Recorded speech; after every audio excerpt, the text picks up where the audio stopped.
বিসমিল্লাহির রহমানির রহিম। আধুনিক পুঁজিবাদী অর্থনীতি। পূর্ববর্তী প্রবন্ধে সংক্ষেপে বলেছি যে অবাধ ও উদার অর্থ লুণ্ঠন নীতির উপর যে অর্থনৈতিক ব্যবস্থার ভিত্তি স্থাপন করা হয়েছে তারই পারিভাষিক নাম হচ্ছে আধুনিক পুঁজিবাদ, মডার্ন ক্যাপিটালিজম। অবাধ অর্থব্যবস্থার মূলনীতি। পুঁজিবাদ ও অনিয়ন্ত্রিত অর্থব্যবস্থার মূলনীতি ৭টি, নিম্নে তা যথাক্রমে উল্লেখ করা হচ্ছে। ১. ব্যক্তিগত মালিকানার অধিকার। অনিয়ন্ত্রিত পুঁজিবাদী অর্থব্যবস্থায় শুধু পোশাক, তৈজসপত্র, ফার্নিচার, বাড়িঘর, যানবাহন, গৃহপালিত পশু প্রভৃতি সাধারণ নিত্য ব্যবহার্য জিনিসগুলোর উপরই ব্যক্তি মালিকানা স্বীকৃত হয় না, বরং যন্ত্রপাতি, অস্ত্রশস্ত্র, জমি জায়গা, কাঁচামাল প্রভৃতি উৎপাদক জিনিসের উপরও ব্যক্তিগত মালিকানার অধিকার প্রতিষ্ঠিত হয়। প্রথম প্রকারের দ্রব্যাদিতে ব্যক্তিগত মালিকানা অধিকার অবিসংবাদিতভাবে প্রত্যেকটি অর্থনৈতিক ব্যবস্থায়ই স্বীকার করে নিয়েছে, কিন্তু উৎপাদন যন্ত্র ও বাহনাদি ব্যক্তিগত মালিকানা হতে পারে না। হওয়া উচিত কিনা তা নিয়েও বিভিন্ন অর্থনৈতিক ব্যবস্থার মধ্যে বিরাট মত বৈষম্যের সৃষ্টি হয়েছে। অবশ্য পুঁজিবাদী অর্থব্যবস্থা এক্ষেত্রেও ব্যক্তিগত মালিকানা পুরোপুরি স্বীকার করে নিয়েছে। শুধু তাই নয়, বরং এটাই হচ্ছে পুঁজিবাদী অর্থব্যবস্থার বুনিয়াদ এবং এটাই হলো তার অন্যতম বৈশিষ্ট্য। ২. উপার্জন অধিকারের স্বাধীনতা। পুঁজিবাদী সমাজের অধিবাসীগণ ব্যক্তিগতভাবে কিংবা ক্ষুদ্র ক্ষুদ্র গোষ্ঠীতে সংঘবদ্ধ হয়ে নিজেদের পুঁজি ও উপাদানকে উৎপাদনের কাজে নিয়োগ করার পূর্ণ স্বাধীনতা পেয়ে থাকে। এর ফলে লাভ হোক আর ক্ষতি হোক, তা সবকিছুই তাদের নিজেদেরই ভোগ করতে হয়। খেসারতের ঝুঁকি যেমন তাদের নিজেদেরই গ্রহণ করতে হয়, মুনাফার পাহাড় গড়তেও তেমনি কোনো বাধা প্রতিবন্ধকতা নেই। উৎপাদনের পরিমাণ বৃদ্ধি কিংবা হ্রাস করার ব্যাপারেও তারা পূর্ণ স্বাধীনতা পেয়ে থাকে। আর উৎপন্ন পণ্যের মূল্য নির্ধারণও একমাত্র তাদেরই ইচ্ছাধীন। লোকদের নির্দিষ্ট মজুরি কিংবা বেতনের বিনিময়ে কর্মে নিয়োগ করা, নিজেদের ব্যবসায়ে যে কোনো শর্ত বা দায়িত্ব গ্রহণ করা এবং সেই জন্য নিয়মকানুন রচনা করার ব্যাপারে তাদের পূর্ণ আজাদী রয়েছে। মোট কথা, ক্রেতা ও বিক্রেতা, মজুর ও মালিক, মনিব ও চাকরের পারস্পরিক যাবতীয় ব্যাপার পূর্ণ স্বাধীনতার সাথে সম্পন্ন হতে হবে এবং যে কোনো শর্তেই পারস্পরিক সমঝোতা হয়ে যায় তাই কার্যকরী করার পূর্ণ স্বাধীনতা থাকা আবশ্যক। পৃষ্ঠা ৩০। ৩. ব্যক্তিগত মুনাফাই কর্মপ্রেরণার উৎস। পুঁজিবাদী অর্থনীতি প্রয়োজনীয় পণ্য উৎপাদন উন্নয়নের ব্যাপারে ব্যক্তিগত স্বার্থের লোভ ও লুণ্ঠন লালসার উপরই একান্তভাবে নির্ভর করে থাকে। এ স্বার্থ, লোভ ও মুনাফার লালসা স্বভাবতই প্রত্যেক মানুষের মধ্যে বর্তমান রয়েছে এবং এটাই মানুষকে কর্মের প্রেরণা দেয় এবং উৎপাদনী শ্রমে ঝাঁপিয়ে পড়তে উদ্বুদ্ধ করে। পুঁজিবাদের সমর্থক লোকদের মতে এতদপেক্ষা উত্তম, বরং এছাড়া অন্য কোনো জিনিসই মানুষের মধ্যে কর্মের প্রেরণা ও উদ্দীপনা সৃষ্টি করতে পারে না। মুনাফার পরিমাণ কম করে দিলে লোকদের উপার্জনের স্পৃহা, শ্রম ও চেষ্টা, মেহনতের মাত্রা অনেকখানি হ্রাস পেয়ে যাবে। কিন্তু মুনাফার দুয়ার যদি অবাধ ও উন্মুক্ত থাকে এবং প্রত্যেক ব্যক্তি যদি নিজ শ্রম, মেহনত ও যোগ্যতা অনুসারে সম্ভাব্য পরিমাণ উপার্জন করার পূর্ণ সুযোগ পায়, তবে প্রত্যেক ব্যক্তি সর্বোচ্চ পরিমাণে ও উৎকৃষ্ট মানের কাজ করতে চেষ্টা করবে। এর ফলে উৎপাদনের পরিমাণ ততই বৃদ্ধি পাবে, তার মানও ক্রমশ উন্নত হতে থাকবে। সম্ভাব্য সকল প্রকার উপাদান সর্বোচ্চ পরিমাণে ব্যবহৃত হতে শুরু করবে। প্রয়োজনীয় পণ্যের সরবরাহ ক্ষেত্র বিশালতর হবে। এভাবে ব্যক্তিগত মুনাফার লালসা সামগ্রিক স্বার্থের অনুকূলে এমন এক অপূর্ব খেদমত সম্পাদন করে দিবে যা অন্য কোনো উপায়ে সম্পাদিত হওয়ার কোনোই সম্ভাবনা নেই। ৪. প্রতিযোগিতা ও প্রতিদ্বন্দ্বিতা। পুঁজিবাদী অর্থনীতির সমর্থকগণ পুঁজিবাদ ও অবাধ শোষণের ওকালতি করতে গিয়ে বলে যে এ ধরনের অর্থব্যবস্থার প্রতিযোগিতা ও প্রতিদ্বন্দ্বিতাই হল ব্যক্তিদের চরম এবং তাদের মধ্যে সামঞ্জস্য ও ভারসাম্য রক্ষা করার একমাত্র ব্যবস্থা। আর এ ব্যবস্থাও প্রাকৃতিক ও স্বাভাবিক। খোলা বাজারে একই পণ্যের বহু সংখ্যক উৎপাদক, বহু ব্যবসায়ী ও ক্রেতা হলে প্রতিযোগিতা ও প্রতিদ্বন্দ্বিতার চাপে দ্রব্যমূল্যের সামঞ্জস্য ও ভারসাম্য স্থাপিত হতে থাকে। এর দরুন মুনাফাখোরী স্থায়ীভাবে সীমা লঙ্ঘন করতে পারে না। মুনাফার হার একেবারে হ্রাস পেতেও পারে না। অবশ্য আকস্মিকভাবে দ্রব্যমূল্যের হ্রাস বৃদ্ধি ও উত্থান পতনের কথা স্বতন্ত্র। অনুরূপভাবে শ্রমিক ও মালিক উভয়ই নিজ নিজ স্থানে বসে প্রতিযোগিতা এবং প্রতিদ্বন্দ্বিতার ফলে মজুরির পারস্পরিক গ্রহণযোগ্য হার নির্ধারণ করে নিতে থাকে। তবে এ প্রতিযোগিতা ও প্রতিদ্বন্দ্বিতা প্রকাশ্য ও সম্পূর্ণ স্বাধীনভাবে হতে হবে এবং কোনো প্রকার মনোপলি বা একচেটিয়া অধিকার দ্বারা একে সংকীর্ণ করা চলবে না। পৃষ্ঠা ৩১। ৫. মালিক ও মজুরের অধিকারের পার্থক্য। পুঁজিবাদী অর্থব্যবস্থায় প্রত্যেক ব্যবসায় প্রতিষ্ঠানের সাথে সংশ্লিষ্ট কর্মচারীগণ দুই পক্ষে বিভক্ত হয়ে থাকে। প্রথম পক্ষে থাকে প্রতিষ্ঠানের মালিকগণ। তারা নিজেদেরই দায়িত্বে ব্যবসায় কিংবা শিল্প কার্যের সূচনা করে, পরিচালনা করে এবং শেষ পর্যন্ত তার লাভ লোকসানের জন্য দায়ী হয়। দ্বিতীয় পক্ষে থাকে মজুর, শ্রমিক ও বেতনভোগী কর্মচারীগণ। মূল প্রতিষ্ঠানের লাভ লোকসানের সাথে তাদের কোনো সম্পর্ক থাকে না। তারা শুধু নিজেদের সময়, শ্রম ও যোগ্যতা, কর্মদক্ষতাকে এ ব্যবসায়ে নিয়োগ করে। ব্যবসায়ে অনেক সময়ই লোকসান হয়ে থাকে, কিন্তু মজুর শ্রমিকরা শুধু নিজ মজুরি নিয়েই সন্তুষ্ট থাকে। অনেক সময় আবার গোটা কারবারই বরবাদ হয়ে যায়, ফলে মালিক পক্ষ একেবারেই সর্বশান্ত হয়ে যায়। কিন্তু এর কোনো আঘাতই মজুরদের পর্যন্ত পৌঁছায় না। তাদের ক্ষেত্রে শুধু এতটুকু পার্থক্য হয়ে থাকে যে তারা আজ যেখানে মজুরি করছে তার বরবাদ হয়ে যাওয়ার পর সেখান থেকে অন্যত্র চাকরি খোঁজ করতে বাধ্য হয় মাত্র। পুঁজিবাদী সমর্থকগণ বলে যে অবস্থার এ পরিপ্রেক্ষিতেই প্রমাণ হয় যে লোকসানের বোঝা যার মাথায় চাপে, কারবারের ঝুঁকি যাকে পোহাতে হয়, ইনসাফের দৃষ্টিতে মুনাফার অংশ তারই ভাগে পড়া উচিত। মজুর শ্রমিকরা নিজেদের উপযুক্ত মজুরি পাবার অধিকারী মাত্র এবং সে মজুরিও তাই হবে যা তাদের কাজের ধরন, স্বরূপ ও পরিমাণের দৃষ্টিতে বাজারের হার অনুযায়ী ন্যায়সঙ্গত বলে বিবেচিত হবে। কারবারে মুনাফা হলে মুনাফা হওয়ার দোহাই দিয়ে এ মজুরির পরিমাণ বৃদ্ধি পাওয়ার কোনোই কারণ নেই। পক্ষান্তরে কারবারে লোকসান হলেও তার যুক্তি দেখিয়ে মজুরি হ্রাস করারও কোনো কথা হতে পারে না। শুধু নির্দিষ্ট হারে মজুরি গ্রহণ করে কাজ করাই হচ্ছে মজুরের দায়িত্ব। এটাই তাকে মজুরি পাওয়ার অধিকারী বানায়। এ ব্যাপারে কোনরূপ হ্রাস বৃদ্ধি হলে তা অন্যান্য দ্রব্যাদির মূল্য হ্রাস বৃদ্ধির স্বাভাবিক নিয়ম অনুযায়ী হবে। কাজ গ্রহণকারী লোকদের সংখ্যা হ্রাস এবং কর্মপ্রার্থীদের সংখ্যা বৃদ্ধি পেলে মজুরি স্বতঃস্ফূর্তভাবে হ্রাস পাবে, আর এর বিপরীত হলে মজুরির পরিমাণ বৃদ্ধি পাবে। অনুরূপভাবে দক্ষ ও বিচক্ষণ কর্মীর কাজ স্বভাবতই অধিক মজুরি অর্জন করবে। কারবারের মালিক পক্ষ নিজেদের স্বার্থ ও মুনাফার খাতিরে পুরস্কার ও পদোন্নতি দান করে তাকে সন্তুষ্ট করতে থাকবে। কর্মী স্বয়ং যে পরিমাণ মজুরি পাবে, কারবারের উন্নতি ও যথার্থতা বিধানের জন্য সে ততখানি প্রাণপণ শ্রম করবে। শ্রমিক পক্ষ স্বভাবত কম খরচে অধিক মুনাফা পাবার কথা চিন্তা করবে, এজন্য মজুরি যথাসম্ভব কম দেবার জন্যই তার চেষ্টা হবে। পক্ষান্তরে মেহনতি জনতা নিজেদের প্রয়োজনের সম্ভাব্যভাবে অধিকতর স্বাচ্ছন্দ্য ও সচ্ছলতা সহকারে পূরণ করার জন্য ও তাদের জীবনযাত্রার মান কিছু না কিছু উন্নয়নের জন্য স্বাভাবিকভাবেই চেষ্টা করবে। এ কারণে মজুরি বাড়াবার জন্য তাদের আন্তরিক প্রচেষ্টা হওয়া স্বাভাবিক।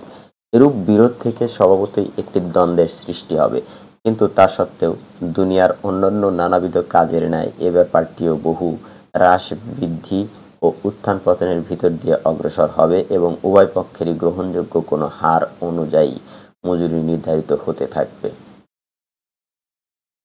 হয় ক্রমবিকাশের স্বাভাবিক কার্যকরণের উপর নির্ভরশীলতা। পুঁজিবাদের সমর্থকরা বলে থাকে যে কম খরচায় অধিক উৎপাদনের উপর যখন ব্যবসায়ে মুনাফা লাভের সমস্ত কিছু নির্ভর করে, তখন ব্যবসায়ীকে তার স্বার্থেই সম্ভাব্য পরিমাণে অধিক বৈজ্ঞানিক পন্থা গ্রহণ করতে, মেশিন ও যন্ত্রপাতিগুলোকে অধিক উত্তম অবস্থায় রক্ষণাবেক্ষণ করতে, বিপুল পরিমাণ কাঁচামাল কম মূল্যে অর্জন করতে ও নিজের ব্যবসায়ের যাবতীয় পন্থা ও সংগঠনকে অধিকতর উন্নত করতে সচেষ্ট থাকতে হয়। অবাধ ও নিরঙ্কুশ অর্থব্যবস্থায় এ কাজ কোনো প্রকার বহিঃপ্রভাব ও কৃত্রিম ব্যবস্থাপনা ছাড়া অভ্যন্তরীণ সংস্থা আপনা হতেই সম্পন্ন করে থাকে। বিপুল সংখ্যক বিচ্ছিন্ন বিক্ষিপ্ত ব্যক্তি ও দলের ব্যক্তিগত চেষ্টা সাধনার দ্বারা প্রাকৃতিক আইন, সমাজ সমষ্টির উন্নতি ও স্বাচ্ছন্দ্য বিধানের এমন সব কাজ সম্পন্ন করে থাকে যা কোনো সামগ্রিক পরিকল্পনার সাহায্যেও এত সুসংঘবদ্ধভাবে সম্পন্ন হতে পারে না। বস্তুত এটা প্রকৃতিরই পরিকল্পনা বিশেষ, যা অননুভূতভাবে কার্যকরী হয়ে থাকে। ৭.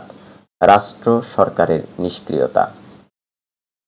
পুঁজিবাদী অর্থব্যবস্থার সমর্থকদের বক্তব্য এই যে, ব্যক্তিগত কোনো প্রকার বাধা প্রতিবন্ধকতা ছাড়াই পূর্ণ স্বাধীনতা সহকারে কাজ করার সুযোগ পেলে উপরিল্লিখিত মূলনীতি অনুযায়ী সমাজের কল্যাণ সাধন ও উন্নতি বিধানের প্রকৃতি এমন সামঞ্জস্য স্থাপন করেছে যে, লোকেরা একই সাথে মিলিত হয়ে কাজ করতে থাকলে পরিণামে সকলেরই কল্যাণ সাধিত হয়।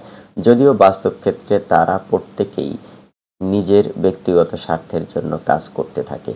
উপরে যেমন বলা হয়েছে, ব্যক্তিগণ যখন নিজস্ব চেষ্টা সাধনায় প্রতিফলস্বরূপ অপরিসীম মুনাফা করতে পারবে, তখন তারা বিপুল ও অত্যধিক পরিমাণ অর্থ উৎপাদনের জন্য সর্বাত্মকভাবে নিজেদের সমস্ত শক্তি, সামর্থ্য ও যোগ্যতা ব্যয় করতে থাকে। এর ফলে অনিবার্যভাবেই সকলের জন্যই অধিক উৎকৃষ্ট পণ্য বিপুল পরিমাণে উৎপন্ন হতে থাকবে। ব্যবসায়ী, শিল্পপতি ও কাঁচামাল সরবরাহকারীদের মধ্যে প্রকাশ্যে বাজারে প্রতিযোগিতা ও প্রতিদ্বন্দ্বিতা শুরু হলে দ্রব্যমূল্যে স্বাভাবিক সামঞ্জস্য স্থাপিত হয়ে থাকে।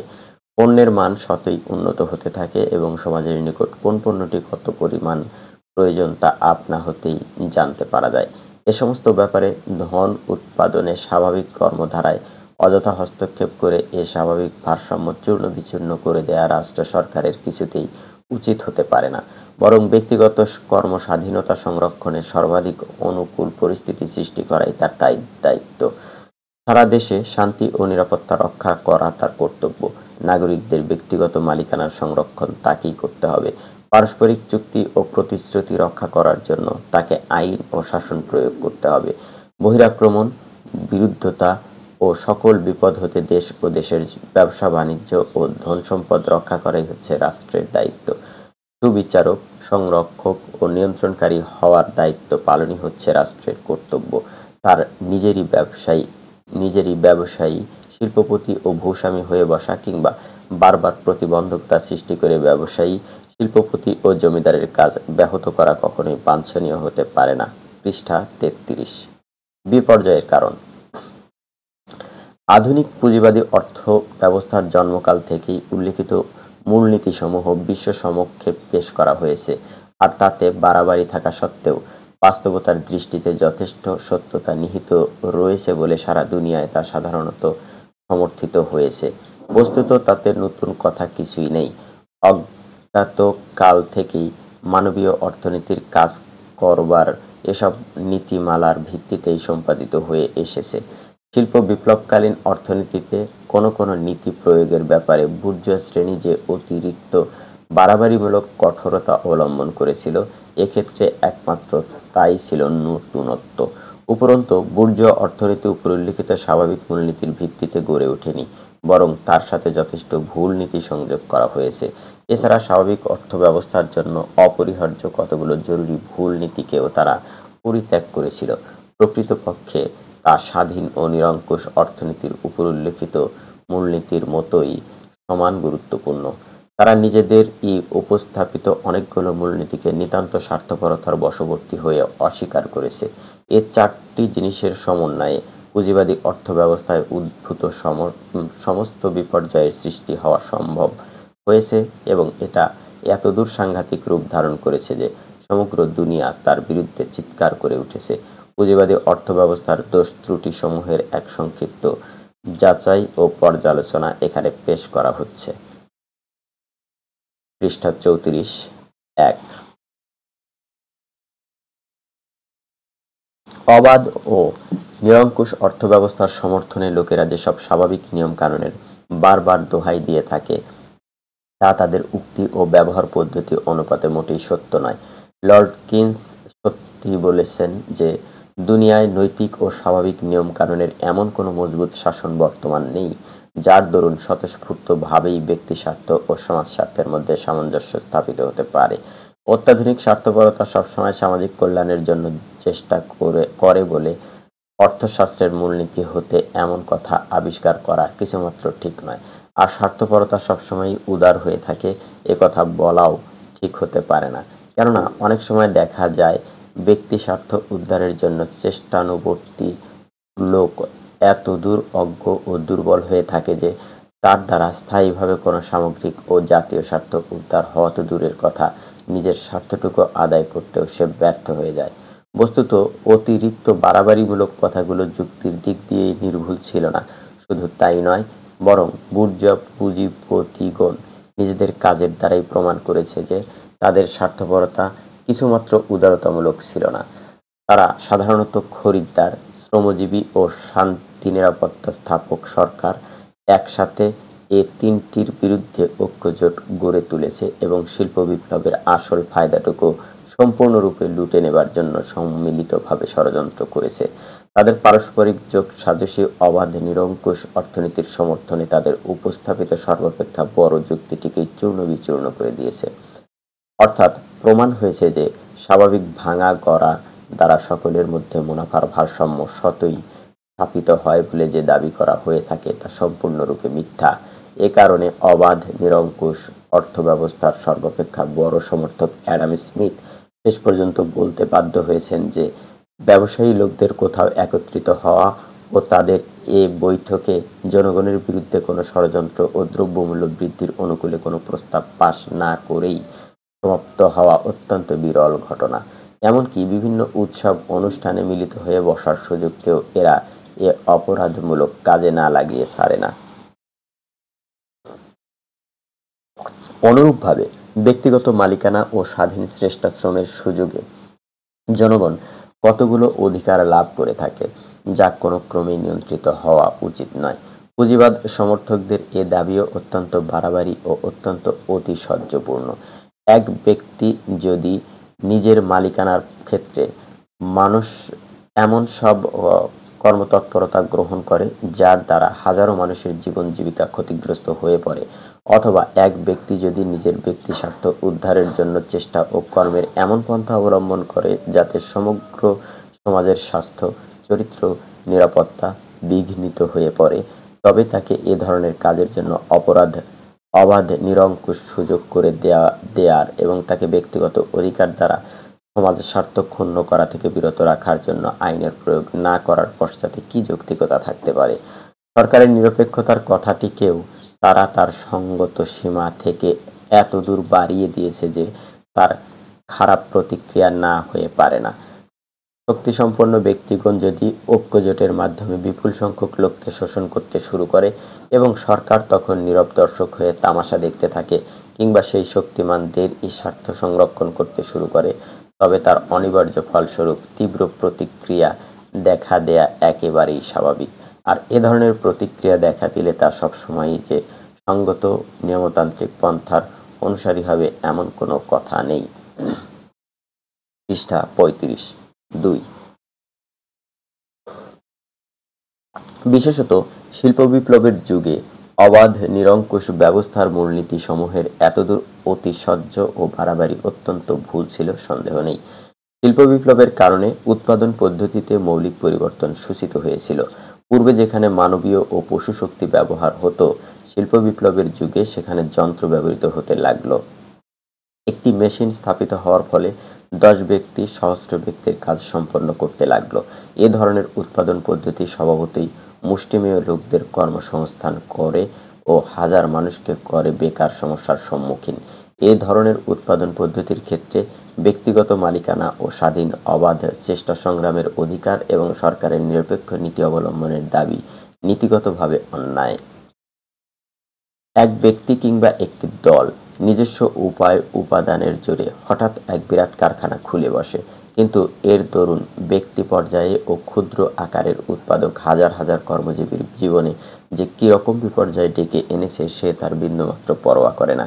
এটা কিরূপে সঙ্গত হতে পারে? অবশ্য এর অর্থ এই নয় যে শিল্প উৎপাদনে যন্ত্রশক্তি ব্যবহারের যৌক্তিকতাকে এখানে অস্বীকার করা হয়েছে। আসল বক্তব্য এই যে নিতান্ত অন্ধভাবে ও সম্পূর্ণ নির্বিচারে যন্ত্রশক্তির ব্যবহার হওয়া মোটেই উচিত ছিল না। এবং এর শিল্প শক্তি যেসব লোককে বেকার করে দিচ্ছে, সাথে সাথে তাদের কর্মসংস্থানের জন্য প্রথম দিন থেকে চিন্তা ও ব্যবস্থা করা সরকারের কর্তব্য ছিল।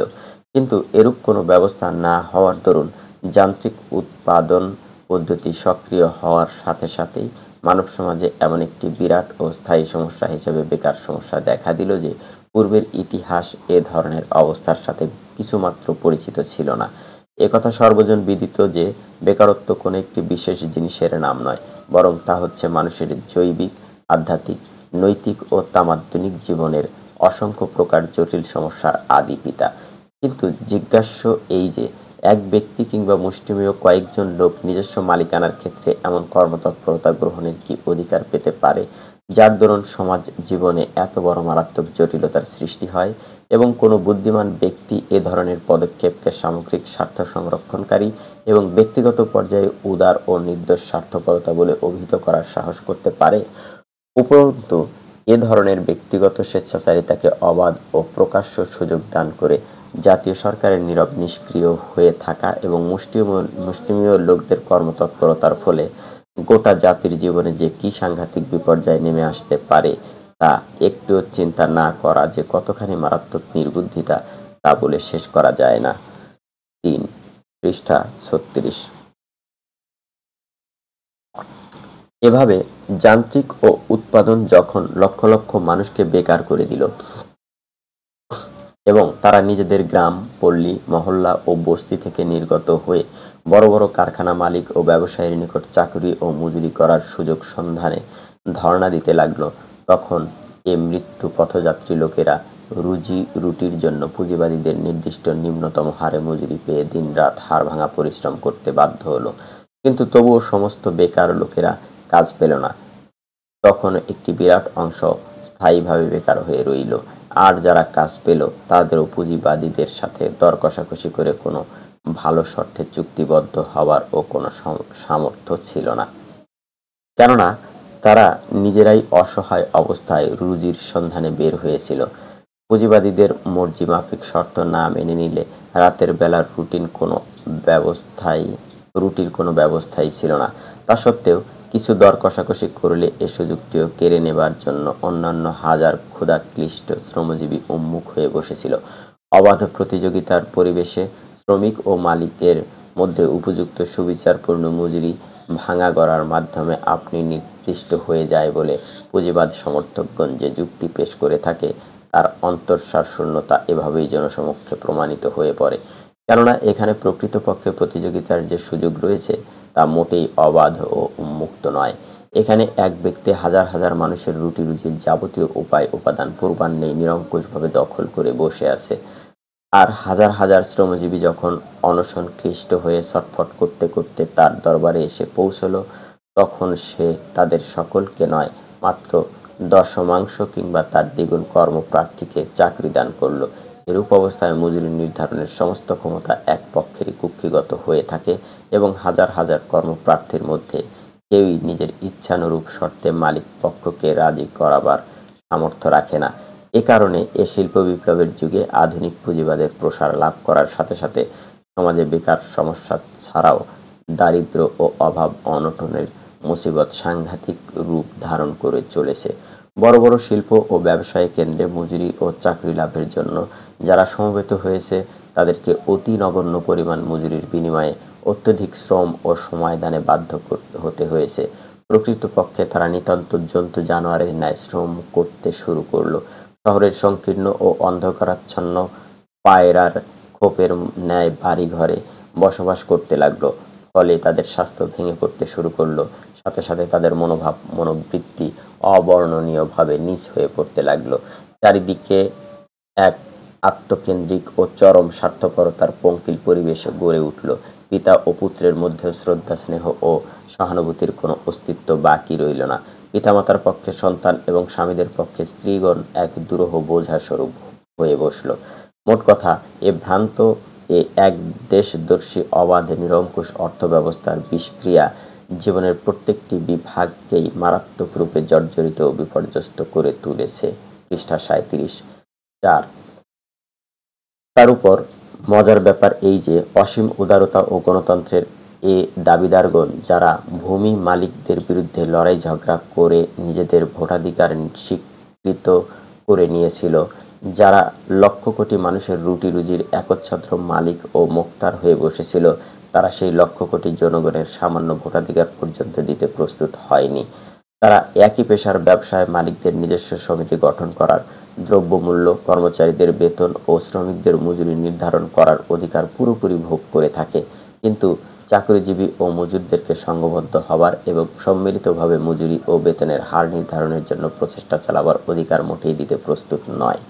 এমনকি নিজেদের ইচ্ছামতো কারখানা বন্ধ করে হাজার হাজার কর্মচারী ও মজুর শ্রমিকদেরকে একই সময় বেকার সমস্যার সম্মুখীন করে দেয়া এবং এভাবে অনশন ক্লিষ্ট করে কম মজুরির বিনিময়ে কাজ করতে বাধ্য করার জন্য তারা নিজেদের পূর্ণ অধিকারের পৌনঃপুনিকতা সহকারে দাবি জানাতেছিল। কিন্তু চাকর, নকর ও মজুর শ্রমিকেরা ধর্মঘটের মাধ্যমে নিজেদের মজুরি বাড়াবার জন্য চেষ্টা করতে পারে, এ অধিকারটুকু তারা দিতে একেবারেই প্রস্তুত ছিল না। তাদের ব্যবসায় প্রতিষ্ঠানে কাজ করতে করতে কোনো শ্রমিক বৃদ্ধ, রুগ্ন কিংবা অকর্মণ্য হয়ে গেলে কর্তৃপক্ষ অবিলম্বে তাকে বিদায় করে দেওয়ার পূর্ণ অধিকার ভোগ করতে চায়, কিন্তু বিদায়ী শ্রমিকের এ কাতর ফরিয়াদের কোনো জবাবই তাদের নিকট নেই যে আপনাদের কারবারের উন্নতির জন্য স্বাস্থ্য, শক্তি ও যৌবন ব্যয় করেছি, এখন অসহায় অবস্থায় আমি কোথায় যাব? উদর জ্বালা কিরূপে নিবৃত্ত করবে? ব্যক্তিগত স্বার্থ লাভকে যে বুর্জোয়া শ্রেণী কর্মানুপ্রেরণার একমাত্র উৎস বলে থাকে, উপরোক্ত পরিস্থিতিতে তাদের নিজেদের বারংবার পেশ করা এ যুক্তিকে তারা একেবারে ভুলে যায়। যদিও নিজেদের সম্পর্কে একথা তারা এক মুহূর্তের জন্য ভুলতে পারে না যে মুনাফা লাভের অসীম সুযোগ থাকলেই তাদের কাজের অদম্য উৎসাহ হবে এবং এভাবেই সামগ্রিক তরক্কি ও স্বাচ্ছন্দ্য লাভ সম্ভব হবে। কিন্তু চাকর ও মজুরদের ব্যাপারে তারা বেমালুম ভুলে গেল যে তাদের মুনাফা লাভ কেবল সীমাবদ্ধই নয়, একেবারে সংকীর্ণ। আর যাদের বর্তমান বিপর্যস্ত এবং ভবিষ্যৎ অন্ধকারাচ্ছন্ন, তারা প্রাণ দিয়ে কাজ করবে কোন কারণে? পৃষ্ঠা 38-5। এছাড়া বুর্জোয়া পুঁজিপতিরা ব্যবসায়ের স্বাভাবিক ও সমুচিত পন্থা পরিত্যাগ করে ব্যক্তিস্বার্থ উদ্ধারের জন্য এমন সব পন্থা গ্রহণ করল যা সমাজ স্বার্থের সম্পূর্ণ পরিপন্থী, যার ফলে কৃত্রিমভাবে দ্রব্যমূল্য বৃদ্ধি পেয়ে থাকে এবং যার কারণে ধনোৎপাদন ছাড়া উন্নতি অগ্রগতি মন্থর হয়ে আসে। এখানে দৃষ্টান্তস্বরূপ কয়েকটি দিকের উল্লেখ করা যাচ্ছে। এ ব্যাপারে এ পন্থা অবলম্বন করা হয় যে মূলধনের শক্তিতে নিত্য প্রয়োজনীয় দ্রব্যাদি খরিদ করে গুদামজাত করে রাখা হয়, যেমন প্রয়োজনের তুলনায় সরবরাহ কম হওয়ার ফলে এ চাহিদা বৃদ্ধি পাওয়ার কারণে দ্রব্যমূল্য বৃদ্ধি পায়।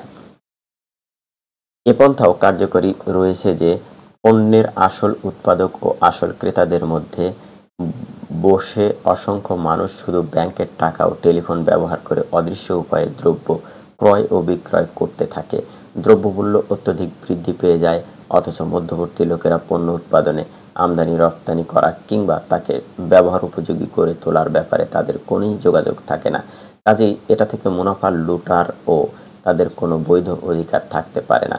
এমনকি উৎপন্ন পণ্য শুধু পরিমাণে বেশি হওয়ার কারণে মূল্য হ্রাস পাওয়ার ভয়ে অগ্নিসংযোগে জ্বালিয়ে দেয়া কিংবা সমুদ্রে নিক্ষেপ করা হয়। বিপুল পরিমাণ পুঁজি বিনিয়োগ করে বিলাসী দ্রব্য উৎপাদন করা এবং বিজ্ঞাপন প্রচার, বিনামূল্যে বন্টন, নানারূপ অর্থহীন কথা বলা ও লালসা দানের সাহায্যে তার চাহিদা তীব্র করে তোলার পন্থা গ্রহণ করা হচ্ছে এবং যেসব অসহায় গরিব মধ্যবিত্ত লোক নিজেদের জীবনের কর্তব্যসমূহ ও পূর্ণ মাত্রায় সম্পন্ন করতে সমর্থ নয়, তাদের নিত্য নৈমিত্তিক প্রয়োজন হিসেবে তা তাদের স্কন্ধে জবরদস্তি চাপিয়ে দেওয়া হয়েছে। এটাও দেখা গেছে যে জনসাধারণের পক্ষে যেসব দ্রব্য প্রয়োজনীয় ও অত্যন্ত জরুরি, তার উৎপাদন ও পরিবেশনের ক্ষেত্রে পুঁজি ও শ্রম নিয়োগ না হয়ে সম্পূর্ণ অপ্রয়োজনীয় দ্রব্য সংগ্রহের কাজে উদার অবাধ নীতিতে ব্যয় করা হচ্ছে, কেবলমাত্র এ কারণে যে প্রথম প্রকারের কাজ অপেক্ষা দ্বিতীয় প্রকারের কাজে অধিক মুনাফা লোটার সুযোগ রয়েছে।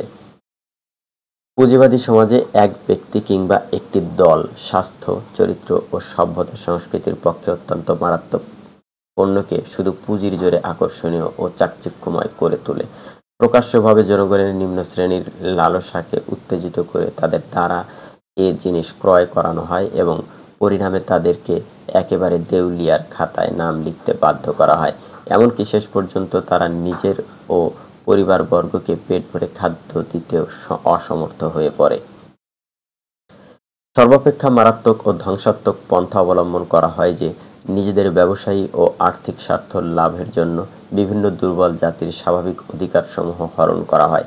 দুনিয়াকে বিভিন্ন অঞ্চলে বন্টন করে প্রত্যেক জাতির বড় বড় ধনিক, বণিক, মহাজন, শিল্পপতি ও ব্যবসায়ীদের দ্বারা তাদের নিজ নিজ জাতিকে অস্বাভাবিক ও সীমাহীন স্বার্থপর করে দিয়ে পরস্পরকে এক চিরস্থায়ী দ্বন্দ্ব ও সংগ্রামে লিপ্ত করা হয়।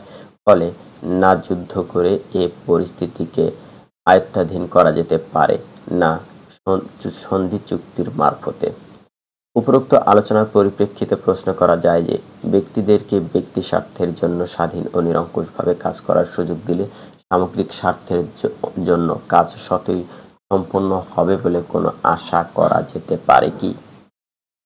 এটা দ্বারা বরং তারা নিজেরাই বিশ্বের সমক্ষে এই প্রমাণ পেশ করল যে নিরঙ্কুশ ও অবাধ অর্থ শোষণের নীতি কখনোই উদার ও নিঃস্বার্থ হতে পারে না।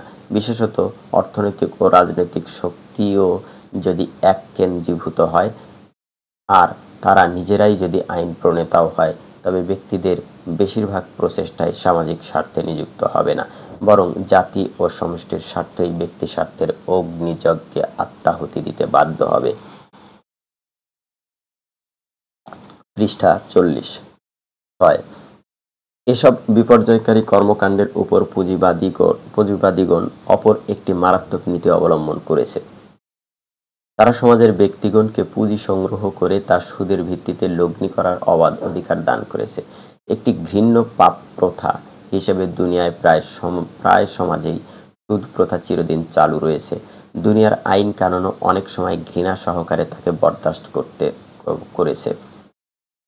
কিন্তু প্রাচীন আরব জাহিলিয়াতের পর আধুনিক পাশ্চাত্য জাহিলিয়াতের বুর্জোয়া চিন্তাবিদগণ এ প্রথাকে ব্যবসায়ের একমাত্র বুদ্ধিসম্মত পন্থা ও গোটা অর্থব্যবস্থায় একমাত্র সুষ্ঠু ভিত্তি হওয়ার মর্যাদা দিয়ে ছেড়েছে এবং দেশে এমন ধরনের আইন প্রণয়নের অনুকূল পরিবেশ সৃষ্টি করেছে যে ঋণ গ্রহণকারীর পরিবর্তে সুদ গ্রহণকারীর স্বার্থেই পৃষ্ঠপোষকতা করা হয়েছে।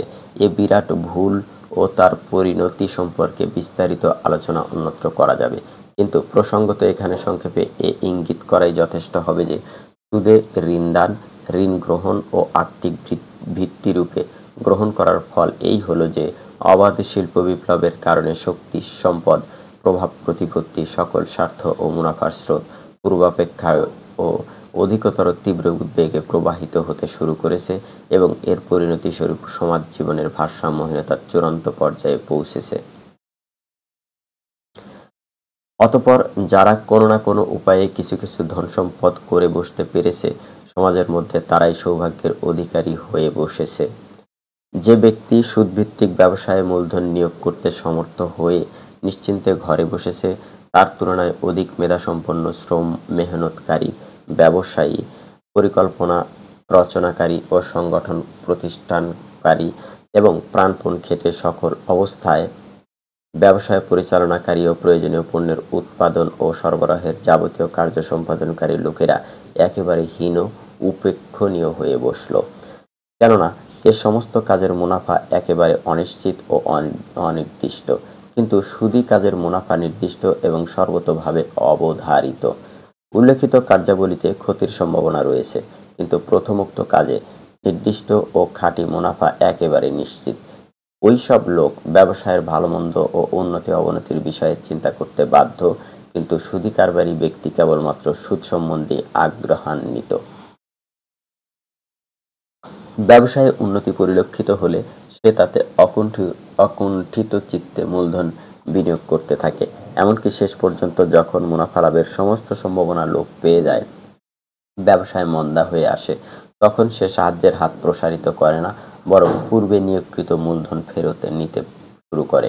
ফলে সমগ্র দুনিয়ার ব্যবসায়ে এক কঠিন মন্দাভাবের সৃষ্টি হয়। প্রত্যেক অবস্থায় ক্ষতি, অসুবিধা, বিপদ সবকিছু ভুগতে হয় অন্য লোকদের। সুদী ব্যবসায়ে কেবলমাত্র মুনাফা কম বেশির ও হ্রাস বৃদ্ধির সম্মুখীন হতে হয় মাত্র।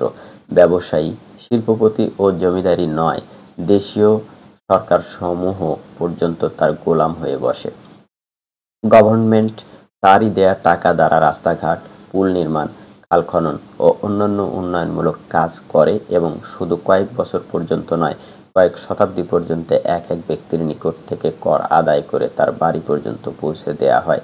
এমনকি জাতি যদি কোনো যুদ্ধের সম্মুখীন হয়ে পড়ে, তবে তাতে যারা নিহত হবে, যাদের ঘরবাড়ি বরবাদ হবে কিংবা যারা পিতা-পুত্র অথবা স্বামী হতে বঞ্চিত হবে, জাতীয় অর্থভাণ্ডার তাদের কারও দায়িত্ব গ্রহণ করতে একটুও প্রস্তুত হয়নি। কিন্তু জাতির যে মুষ্টিমেয় লোকেরা যুদ্ধের জন্য টাকা কর্জ দিয়েছে, তাদের টাকা 100-200 বছর ধরে আদায় করার জন্য এ যুদ্ধে নিহত লোকদেরই চাঁদা দিতে হয়। এভাবে সুদভিত্তিক অর্থব্যবস্থা সমাজের সম্পদ উৎপাদক মূল কারকের বা মেইন ফ্যাক্টরস এর প্রতি সর্বপ্রকারে ও সর্বদিক এ এক সর্বাধিক না-ইনসাফি করে থাকে। এ অর্থব্যবস্থার সমগ্র জাতীয় অর্থনীতির কর্তৃত্ব মুষ্টিমেয় লোক কয়েকজন পুঁজিবাদের হাতে সমর্পণ করেছে। সমাজের এক বিন্দু কল্যাণ ও উন্নতির দিকে তাদের যেমন লক্ষ্য নেই, অনুরূপভাবে সমাজ ও সমষ্টির পক্ষে কল্যাণকর কোনো কাজও তারা সম্পন্ন করে না। কিন্তু যেহেতু গোটা অর্থনৈতিক কারবারের প্রাণ অর্থাৎ মূলধন তাদের কুক্ষিগত হয়ে আছে এবং দেশি আইন তার সঞ্চয় করা ও সুদের বিনিময়ে বিনিয়োগ করার পূর্ণ অধিকার তাকে দিয়েছে, এজন্য তারা শুধু সমাজের সামগ্রিক শ্রমের উৎপন্ন সম্পদে প্রধান অংশীদার হয়ে থাকেনি, বরং গোটা সমাজকে নিজেদের স্বার্থের দাস বানাবার এবং বিভিন্ন জাতি ও দেশসমূহের ভাগ্য নিয়ে মারাত্মক খেলা খেলবার শক্তিও তাদেরই করায়ত্ত রয়েছে। পৃষ্ঠা 42-7। আধুনিক পুঁজিবাদী অর্থনীতির উল্লিখিত ভিত্তিসমূহের উপর যে নবতর সমাজ গঠিত হয়েছে, তাতে সহানুভূতি, সহযোগিতা, দয়া, অনুগ্রহ ও এ ধরনের গুণ বৈশিষ্ট্যের কোনো স্থানই নেই। এরূপ সমাজ ব্যবস্থায় অপর লোকের তো কথাই নেই, আপন সহোদর ভাইয়েরও অপর ভাইয়ের নিকট থেকে সাহায্য পাওয়ার কোনো অধিকার স্বীকৃত হয়নি। একদিকে প্রত্যেক নতুন যন্ত্রের আবিষ্কার শত সহস্র মানুষকে এক মুহূর্তেই বেকার করে দেয়, অপরদিকে সরকার, সমাজ, কারখানা মালিক কারো উপর এ বেকার ও রুজি রোজগারহীন, অক্ষম ও পঙ্গু লোকদের কোনো দায়িত্বই রইল না। এখানেই শেষ নয়, এ নতুন ব্যবস্থা এমন অবস্থার উদ্ভব করল এবং জনসাধারণের মধ্যে এমন নৈতিকতার সৃষ্টি করল যে পতিতের হাত ধরে উঠাবার কর্তব্যবোধ কারো মধ্যে বাকি রইল না। দুর্ঘটনা, রোগ, মৃত্যু, জরা ও অন্যান্য সমস্ত প্রতিকূল অবস্থার যে প্রতিবিধানই এ সমাজে পেশ করেছে, তা সবই করা হয়েছে উপার্জনশীল লোকদের জন্য এবং এমন সব লোকের জন্য যারা প্রয়োজনের অতিরিক্ত সঞ্চয়যোগ্য পরিমাণে রোজগার করছে, কিন্তু যারা কিছুমাত্র উপার্জন করতে পারছে না কিংবা মাত্র প্রাণ রক্ষা পরিমাণ উপার্জন করে, তারা তাদের কঠিন দুরবস্থার সময়ে কোথা থেকে সাহায্য লাভ করতে পারবে? আধুনিক পুঁজিবাদীদের নিকট একমাত্র উত্তর এই যে, এরূপ অসহায় ব্যক্তি মহাজনের নিকট নিজের বস্ত্র, তৈজসপত্র কিংবা স্ত্রী অলঙ্কার বন্ধক রেখে বার্ষিক শতকরা 3 টাকা হিসেবে সুদের বিনিময়ে ঋণ গ্রহণ করবে, আর শেষকালে সুদ সহ কর্য আদায় করতে না পারলে তা আদায় করার জন্য সেই মহাজনের নিকট থেকে পুনরায় সুদের ভিত্তিতে ঋণ গ্রহণ করবে। বস্তুত সমাজের লক্ষ লক্ষ লোক যদি রুজি রোজগারহীন হয়ে থাকে এবং কোটি কোটি লোক যদি এতই স্বল্প পরিমাণে উপার্জনশীল হয় যে তারা নিত্য প্রয়োজনীয় দ্রব্যাদি দোকান ভর্তি থাকা সত্ত্বেও তা খরিদ করতে সমর্থ হয় না, তাহলে শিল্প ও ব্যবসা বাণিজ্যে উন্নতি কিরূপে সূচিত হতে পারে? এজন্যই আমরা এ আশ্চর্য ধরনের অবস্থা দেখতে পাচ্ছি যে দুনিয়ায় ব্যবহার উপযোগী উপাদান বিপুল পরিমাণ বর্তমান রয়েছে, কোটি কোটি কর্ম উপযোগী মানুষ ঘুরে মরছে এবং প্রয়োজনীয় পণ্যের অভাব সত্ত্বেও বিলাস দ্রব্য খরিদ করতে ইচ্ছুক কোটি কোটি লোকও বর্তমান রয়েছে, কিন্তু তা সত্ত্বেও দুনিয়ার কারখানাসমূহ নিজ সামর্থ্যের অনুপাত অপেক্ষা ও কম পণ্য উৎপাদন করছে। তাও আবার বাজারে স্তূপ হয়ে পড়ে থাকে এবং কেবল এজন্যই পড়ে থাকে যে তাদের নিকট তা ক্রয় করার মতো অর্থ সম্পদ মজুদ নেই। লক্ষ কোটি লোককে এজন্য কর্মে নিয়োগ করা সম্ভব হচ্ছে না যে সামান্য পরিমাণ পণ্য উৎপাদন হয় তাও আবার বাজারে অবিকৃত অবস্থায় স্তূপ হয়ে পড়ে থাকে। অপরদিকে পুঁজি ও প্রাকৃতিক সম্পদও যথেষ্ট পরিমাণে ব্যবহৃত হতে পারছে না, কেননা যে সামান্য পরিমাণেও তা ব্যবহৃত হচ্ছে তাই ফলপ্রসূ হওয়া কঠিন ব্যাপার। অতিরিক্ত পুঁজি ও প্রাকৃতিক সম্পদ নিয়োগের দুঃসাহস করা তো দূরের কথা, এরূপ পরিস্থিতি স্বতই প্রমাণ করে যে অবাধ নিরঙ্কুশ অর্থব্যবস্থায় ব্যক্তিগত মুনাফা লাভের প্রচেষ্টা সতই উপাদানের উন্নয়ন ও উৎপাদন পরিমাণ বৃদ্ধির ব্যবস্থা করে বলে বুর্জোয়া চিন্তাবিদগণ পুঁজিবাদের অনুকূলে যে যুক্তি পেশ করে থাকেন তা একেবারেই ভিত্তিহীন। বস্তুত এরূপ অবস্থায় উন্নতি ও উৎপাদন পরিমাণ বৃদ্ধি তো দূরের কথা, অভিজ্ঞতার দ্বারা এটাই প্রমাণিত হয়েছে যে তারা নিজেদেরই অজ্ঞতার কারণে নিজেদেরই সঠিক মুনাফা লাভের পথেও প্রতিবন্ধকতার সৃষ্টি করেছে। সমাজতন্ত্র ও কমিউনিজম, পৃষ্ঠা ৪৪। পূর্ব অধ্যায়ে যে কারণগুলো বিশ্লেষণ করা হয়েছে ঠিক সেই সবের দরুনই শিল্প বিপ্লব উদ্ভূত সমাজ ও অর্থ ব্যবস্থায় বিভিন্ন প্রকার দোষ ত্রুটি ও বিপর্যয়ের দেখা দিয়েছে। পূর্বের পৃষ্ঠাসমূহে আমরা এর যে ব্যাখ্যা ও বিশ্লেষণ করেছি সেই সম্পর্কে গভীর চিন্তা গবেষণা করলে এ কথা সুস্পষ্টভাবে প্রমাণিত হবে যে বুর্জোয়া শ্রেণীর লোকেরা অবাধ অর্থনীতির সমর্থনে যেসব স্বাভাবিক মূলনীতি পেশ করেছিল, আলোচ্য ত্রুটি বিপর্যয় সেই কারণে সৃষ্টি হয়নি, বরং এ নির্ভুল নীতির সাথে তারা আরও যেসব ভুলের সংমিশ্রণ করেছিল প্রকৃতপক্ষে তাই ছিল এর মূলীভূত কারণ। কাজেই সঠিক সময়ে এ ভুলগুলো সম্পর্কে যদি সজাগ হওয়া সম্ভব হতো এবং পাশ্চাত্যবাসীগণ যদি এ নবতর বিপ্লবী পর্যায়ে এক ভারসাম্যযুক্ত ও সুবিচারপূর্ণ অর্থব্যবস্থা গড়ে তুলতে সমর্থ হতো, তাহলে শিল্প বিপ্লব তাদের এ সমগ্র বিশ্ব মানবের পক্ষেই এক অপূর্ব নিয়ামত ও বিপুল কল্যাণের আকার হয়ে দেখা দিত। কিন্তু বড়ই দুঃখের বিষয়, পূর্বেও যেমন একাধিকবার তারা এ দুর্বলতা দেখিয়েছে, পাশ্চাত্য মন ও চরিত্র এ পর্যায়েও অনুরূপ দুর্বলতাই প্রদর্শন করেছে। ফলে পূর্বকালেও তারা যেমন বিভ্রান্ত হয়েছিল, পরবর্তীকালের ইতিহাসও এ অসামঞ্জস্যতা ও ভারসাম্যহীনতার পথেই ছুটে চলতে থাকে।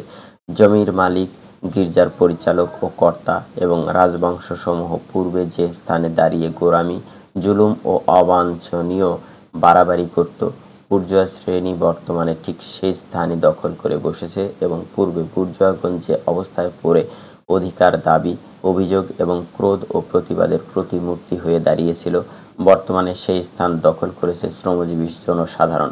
পূর্বে জায়গিরদারি সমাজ ব্যবস্থায় সন্তুষ্ট ও পরিতৃপ্ত শ্রেণী নিজেদের অবাঞ্ছনীয় তারতম্য এবং নিজেদের অবৈধ অধিকার ও অত্যাচারমূলক বাধা বন্ধনের সমর্থনে দিন, ধর্ম, চরিত্র ও প্রাকৃতিক আইনসম্মত কয়েকটি সত্য কথাকে ভ্রান্তভাবে ব্যবহার করে বঞ্চিত জনতার মুখ বন্ধ করতে চেষ্টা করেছিল। বর্তমানে পুঁজিবাদী ব্যবস্থায় পরিতৃপ্ত শ্রেণীর লোকেরা ঠিক তাই করতে শুরু করেছে। পূর্বে বুর্জোয়া লোকেরা ক্রোধ, জিদ ও বিরক্তির সাথে জায়গিরদার ও পাদ্রীদের আসল ভুল অনুধাবন ও সঠিক রূপে তার প্রতিবিধান করার পরিবর্তে তাদের বিরোধী দল সহ যেসব মূল সত্যের আশ্রয় গ্রহণ করত তার বিরুদ্ধেই সর্বাধিক শক্তি ব্যয় করত। বর্তমানে শ্রমজীবী জনগণ ও তাদের নেতৃবৃন্দ ঠিক অনুরূপভাবে ক্রোধ ও হিংসার দুর্নিবার চাপে সামঞ্জস্য ও ভারসাম্যপূর্ণ মাত্রায় হারিয়ে ফেলে এবং বুর্জোয়া সমাজ সভ্যতার প্রকৃত ত্রুটি ও ভুলের উপর আঘাত হানার পরিবর্তে সেই প্রকৃত ও স্বাভাবিক মূলনীতিসমূহের উপর আক্রমণ চালায়। প্রথম সৃষ্টিকাল হতে যার উপর মানব সমাজ, সভ্যতা ও অর্থনীতির পুনর্গঠন হয়ে এসেছে। মধ্যবিত্ত শ্রেণীর লোকেরা তো নিজেদের সহস্র দুর্বলতা ও ত্রুটি বিচ্যুতি সত্ত্বেও কিছু না কিছু প্রতিভাবান ও শিক্ষিত ছিল। এজন্য তারা অভিযোগ ও অনমনীয়তার প্রচণ্ডতায় মনের ভারসাম্য কিছু না কিছু রক্ষা করতে সমর্থ হয়েছিল। কিন্তু শতাব্দীকালের নিষ্পেষিত ও নিপীড়িত জনগণ, যাদের মধ্যে জ্ঞান, প্রতিভা, মননশীলতা ও অভিজ্ঞতা প্রভৃতি সব জিনিসেরই সুস্পষ্ট অভাব বর্তমান ছিল, যখন দুঃখে কষ্টে অস্থির ও ব্যাকুল হয়ে উঠল এবং অভাব অভিযোগে তাদের হৃদয় পাত্র উচ্ছ্বসিত হয়ে গেল। তারা রীতিমতো হিংস্র ও বিক্ষুব্ধ হয়ে উঠল। তখন কোনো কথা গ্রহণ করার পূর্বে বুদ্ধি ও যুক্তির মানদণ্ডে তাকে যাচাই করে দেখার কোনো প্রশ্নই তাদের সামনে বর্তমান ছিল না। এ সময়ে যে নীতি ও পন্থা সর্বাধিক তীব্রতা ও প্রচণ্ডতা সহকারে তাদের ঘৃণা, ক্রোধ ও প্রতিশোধ গ্রহণ স্পৃহার দাবি পূরণে কার্যকারী মনে হয়েছে, তাই তাদের মনকে সর্বাধিক আকৃষ্ট করতে সমর্থ হয়েছে। বস্তুত গরিব শ্রেণীর এ বিবৃতি, ক্রোধ ও আক্রোশের ফলে মতাদর্শের দুনিয়ায় যে সন্তানের জন্ম হয়, পরিভাষায় তাকেই সমাজতন্ত্র নামে অভিহিত করা হয়। টিকা ১। আধুনিক পুঁজিবাদের জন্মের পর অর্ধ শতাব্দীকাল অতিক্রান্ত হওয়ার মধ্যেই তার জন্ম হয়। সমাজতন্ত্র। টিকা ১। সোশ্যালিজম এর মূল অর্থ সামাজিকতা। আধুনিক সামগ্রিকতা পুঁজিবাদী সমাজ ব্যবস্থার ভিত্তি। ব্যক্তিতন্ত্রের বিপরীত অর্থ প্রকাশের জন্যই এ পরিভাষার উদ্ভাবন হয়েছে। কার্ল মার্ক্সের পূর্ব হতেই এ নামে অসংখ্য ও বিভিন্ন মতাদর্শ এবং চিন্তা কল্পনার আদর্শ উপস্থাপিত করা শুরু হয়েছে। এগুলোর মিলিত উদ্দেশ্য ছিল এমন একটি জীবন ব্যবস্থা গড়ে তোলা যাতে সামগ্রিক ও সমষ্টিগতভাবে সমগ্র সমাজের কল্যাণ হতে পারে, কিন্তু কার্যত তা সবই কাগজের উপর মুদ্রিতই রয়ে গেল। মার্ক্স এসে এ সাধারণ দাবির জবাবে এক বিশেষ ধরনের সমাজতন্ত্র পেশ করলেন, যাকে বৈজ্ঞানিক সমাজতন্ত্র, মার্ক্সবাদ, কমিউনিজম প্রভৃতি নামে অভিহিত করা হয়। এখানে এ সম্পর্কে আলোচনা করা হচ্ছে, কেননা জমিনের বুকে তাই শিকড় গেড়ে বসেছে। পারিভাষিক সূক্ষ্মতাকে ইচ্ছা করেই আমরা পরিত্যাগ করেছি এবং প্রচলিত ভাষায় যেসব শব্দ ব্যবহৃত হয় ও সাধারণ পাঠকগণ যেসব শব্দের সাথে সুপরিচিত, যা সহজবোধ্য, আমরা এখানে তাই ব্যবহার করব। আধুনিক পুঁজিবাদের জন্মের পর অর্ধ শতাব্দী কাল অতিক্রান্ত হওয়ার মধ্যেই তার জন্ম হয় এবং তার জন্মের পর অর্ধ শতাব্দী কাল অতিবাহিত হওয়ার পূর্বেই তার সর্বগ্রাসী বিপর্যয় ও ধ্বংসাত্মক কর্মতৎপরতায় পৃথিবীর পাত্র উচ্ছ্বসিত হয়ে উঠেছে। পৃষ্ঠা ৪৬। সমাজতন্ত্র ও তার মূলনীতি। এ নবতর মতবাদের রচয়িতাগণ সর্বপ্রথমে আক্রমণ চালায় মালিকানা অধিকারের উপর। তারা বলল, এটাই হচ্ছে সকল প্রকার বিপর্যয়ের মূল কারণ। পরিধেয় বস্ত্র, নিত্য ব্যবহার্য তৈজসপত্র, ফার্নিচার ও এ ধরনের অন্যান্য জিনিসগুলো ব্যক্তিগত মালিকানাধীন থাকলে কোনো দোষের কারণ ঘটে না, কিন্তু জমি, ক্ষেত, বস্ত্র, কারখানা ও হাতিয়ার প্রভৃতি অর্থ উৎপাদক শক্তি ও জিনিসগুলোর উপর কখনোই ব্যক্তিগত মালিকানা স্থাপিত হওয়া উচিত নয়, কেননা কেউ উক্ত জিনিসগুলোর মধ্যে কোনো একটির মালিক হলেই সে তা দ্বারা ধন উৎপাদন করবে। ধন উৎপাদন করলে তা নিশ্চয়ই সংগ্রহ ও সঞ্চয় করবে। তখন সে আরও কিছু জমি, ক্ষেত কিংবা বস্ত্র কারখানা ক্রয় করে অর্থ উৎপাদনের উপায় অধিক বাড়িয়ে ফেলবে। তা বাড়িয়ে ফেললে নির্দিষ্ট পরিমাণ বেতন, মজুরি কিংবা ঠিকার ভিত্তিতে অন্যান্য লোককে কাজে খাটাবে। আর যখনই সে এটা করবে, তখন সে বুর্জোয়া পুঁজিবাদের মতো সমস্ত কাজই করবে। কাজেই যে মূল হতে এরূপ বিপদের উদ্ভব হয়, তাই উৎপাটিত করে দাও। না থাকবে বাঁশ, না বাজবে বাঁশরি। প্রশ্ন জাগল, ব্যবহার্য দ্রব্য সামগ্রীর মতো উৎপাদন উপায়ের উপর ব্যক্তিগত মালিকানা অধিকারও মানব সমাজে কিছুমাত্র নতুন জিনিস নয়। এমনকি এটা কেবল বুর্জোয়া পুঁজিদারদের নিজস্ব রচিত ও মন গড়া কিছু নয়। প্রকৃতপক্ষে এটা সমাজ জীবনের ভিত্তি। প্রাচীনকাল থেকেই মানব সমাজ ও অর্থনীতির বুনিয়াদ তার উপরই স্থাপিত হয়ে এসেছে। এ ধরনের একটি বুনিয়াদী ব্যবস্থাকে উৎপাটিত করার সিদ্ধান্ত করা কি এতই সহজ কাজ? এর উত্তরে সহসাই একটি পূর্ণাঙ্গ ইতিহাস রচনা করে পেশ করা হলো এবং বলা হলো, মানব সমাজের প্রথম দিন থেকেই উৎপাদন উপায়ের উপর ব্যক্তিগত মালিকানার কোনো অধিকার স্বীকৃত হয়নি।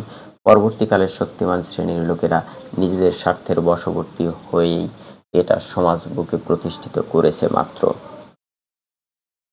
বলা হলো, দুনিয়ার সমস্ত ধর্ম, সকল প্রকার নৈতিক বিধান এবং দুনিয়ার সমস্ত আইন কানুনেই ব্যক্তিগত মালিকানার এ অধিকার আবহমান কাল থেকে স্বীকৃত হয়ে এসেছে। তার মধ্যে কোনো একটি উৎপাদন উপায়ের উপর ব্যক্তিগত মালিকানার ভিত্তিতে গড়া সমাজ ও অর্থনীতিকে ভুল বলে কোনো কালেই মনে করেননি। উত্তরে নিমেষমাত্র চিন্তা না করেই বলা হলো যে ধর্ম, নৈতিকতা ও আইন প্রত্যেক যুগের প্রভাবশালী লোকদের হাতিয়ার হিসেবে ব্যবহৃত হয়েছে। উৎপাদন উপায়ের উপর এককালে লোকের ইজারা কায়েম হয়েছে।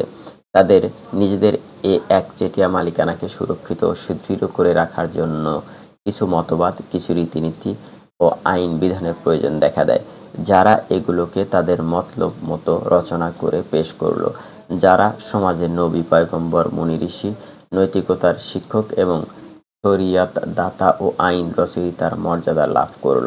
শ্রমজীবীগণ দীর্ঘকাল পর্যন্ত এ গোলক ধাঁধায় নিমজ্জিত হয়ে রয়েছে, কিন্তু এখন তারা তা চূর্ণ করেই ছাড়বে। বলা হলো অধিকারসমূহ নির্মূল করার জন্য এক কঠিন ও সর্বাত্মক দ্বন্দ্ব এবং অন্তহীন সংগ্রাম সৃষ্টি করার প্রয়োজন হবে এবং তাতে প্রত্যেকটি জাতির বিভিন্ন মতাবলম্বী লোকদেরকে পারস্পরিক সংগ্রামে লিপ্ত হতে হবে। গ্রামে গ্রামে আর মহল্লায় মহল্লায় শ্রেণীদ্বন্দ্বের আগুন দাউ দাউ করে জ্বলে উঠবে। এর জবাবে অনতিবিলম্বে এক অভিনব ইতিহাস দর্শন রচনা করে পেশ করা হলো। তাতে দাবি করা হলো যে মানব সভ্যতার সমগ্র ক্রমবিকাশই সম্পন্ন হয়েছে শ্রেণী সংগ্রামের মাধ্যমে। এছাড়া ক্রমবিকাশ লাভের আর কোনো পথই থাকতে পারে না। এরপরও প্রশ্ন জাগল যে নিজের ব্যক্তিগত মুনাফা ও স্বার্থের জন্য কাজ করা প্রত্যেকটি মানুষের প্রকৃতি নিহিত এক মৌলিক ভাবধারা। প্রত্যেক মানব শিশুই মায়ের গর্ভ থেকে এ প্রবণতা নিয়ে ভূমিষ্ঠ হয়। ব্যক্তিদের নিকট থেকে উৎপাদন উপায়ের মালিকানা অধিকার কেড়ে নিলে এবং নিজে চেষ্টা সাধনা অনুপাতে মুনাফা লাভের সুযোগ না দিলে শ্রম ও সাধনা করার জন্মগত ভাবধারাই নিঃশেষ হয়ে যাবে, আর এটা শেষ পর্যন্ত মানবীয় সভ্যতা ও তামাদ্দুনের পক্ষে অত্যন্ত মারাত্মক প্রমাণিত হবে। সাথে সাথে এর উত্তরে বলা হলো প্রকৃতি, জন্মগত ভাবধারা, উত্তরাধিকার হিসেবে লব্ধ প্রবণতা, এটা তো সবই বুর্জোয়াদের আবিষ্কৃত কথাবার্তা। মানুষের মধ্যে এ ধরনের কোনো জিনিস আদপেই মৌজুদ নেই। তার সকল ঝোঁক, প্রবণতা ও ভাবধারা কেবলমাত্র সামাজিক পরিবেশেরই ফল। এক ধরনের পরিবেশ পরিবর্তন করে ভিন্ন রকম পরিবেশের দাঁড় করে দিলেই তার মন মগজ সম্পূর্ণ ভিন্নরূপ কথা চিন্তা করতে শুরু করবে। অন্য প্রকারের ভাবধারায় তার হৃদয় উদ্বেলিত হয়ে উঠবে, তার মন অভিনব দৃষ্টিভঙ্গি লাভ করবে। ব্যক্তিগত মালিকানার ব্যবস্থা যতদিন কায়েম থাকবে ততদিন ব্যক্তি স্বাতন্ত্র্যপূর্ণ মানসিকতা বর্তমান থাকবে, আর যখনই সামাজিক মালিকানা ব্যবস্থা প্রতিষ্ঠিত হবে তখনই সমস্ত মানুষ সামাজিক মনোভাব সম্পন্ন হয়ে উঠবে। জিজ্ঞেস করা হলো ব্যক্তি মালিকানা খতম করে দিয়ে সমগ্র অর্থনৈতিক কার্যক্রমকে কিভাবে পরিচালিত করা যাবে? উত্তর দেয়া হলো সমগ্র উৎপাদন উপায়, জমি, ক্ষেত, কারখানা ও সকল প্রকার ব্যবসা ও শিল্প প্রতিষ্ঠান ব্যক্তির কবজা থেকে বের করে জাতীয় মালিকানা বানিয়ে দেয়া হবে। এ প্রতিষ্ঠানসমূহে যারা কাজ করবে তাদের মধ্যেই তার মুনাফা বন্টন করে দেওয়া হবে। এ কর্মীদের ভোটেই যেসব ব্যবস্থাপক নির্বাচিত হবে তাদের দ্বারাই পরিচালিত হবে সমগ্র অর্থনৈতিক ব্যবস্থা। প্রশ্ন উঠল বর্তমানে যারা জমি, কারখানা ও অন্যান্য উৎপাদন উপায়সমূহের মালিক হয়ে আছে তাদের মালিকানা খতম করার ও সামাজিক যাবতীয় মালিকানা প্রতিষ্ঠিত করার উপায় কি হবে? এ প্রশ্নের জবাবে দুটি স্বতন্ত্র কথা বলা হয়েছে। এক নীতির অনুসারীগণ এর উত্তরে বলেছে যে এ উদ্দেশ্য সিদ্ধির জন্য গণতান্ত্রিক পন্থা অবলম্বন করা হবে। জনমতের পরিবর্তন করে রাষ্ট্রশক্তিকে করায়ত্ত করতে হবে এবং আইন প্রণয়নের সাহায্যে ক্রমশ কৃষি, সম্পত্তি, শিল্প ও ব্যবসা সমূহকে কখনো ক্ষতিপূরণ দিয়ে এবং কখনো ক্ষতিপূরণ ছাড়াই জাতীয় সামগ্রিক মালিকানাভুক্ত করে নেওয়া হবে।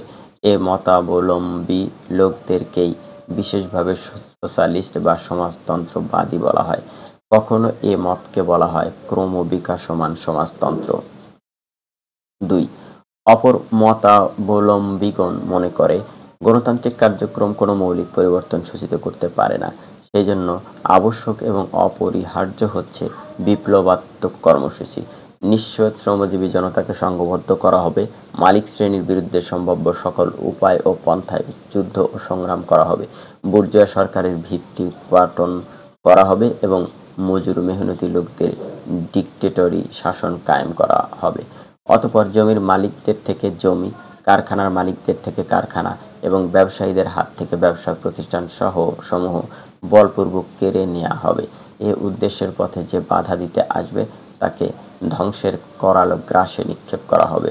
সকল প্রকার শ্রেণী বৈষম্যকে খতম করে দিয়ে সমগ্র দেশবাসীকে একটি মাত্র শ্রেণীতে নিজ হাতে শ্রমের বিনিময়ে উপার্জনকারী শ্রেণীতে পরিণত করা হবে এবং ব্যক্তিগত পর্যায়ে মজুরির বিনিময়ে কাউকেও কর্মে নিয়োগ করা ও তার মুনাফা গ্রহণকে আইন করে বন্ধ করে দেয়া হবে।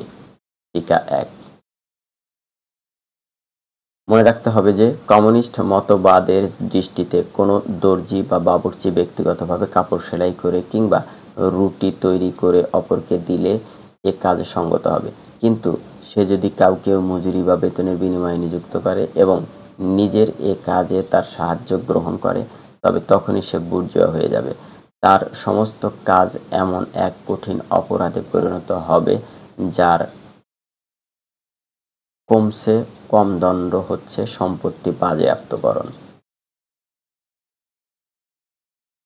এভাবে বিপ্লব যখন সম্পূর্ণতা লাভ করবে এবং পুঁজিদার শ্রেণীর পক্ষে পুনরুত্থান লাভ করার কোনো আশঙ্কা অবশিষ্ট থাকবে না, তখন এ ডিক্টেটরি শাসন ব্যবস্থা স্বতই, কিভাবে তা আল্লাহ জানেন, স্বতই শুষ্ক পাতার মতো ঝরে পড়বে।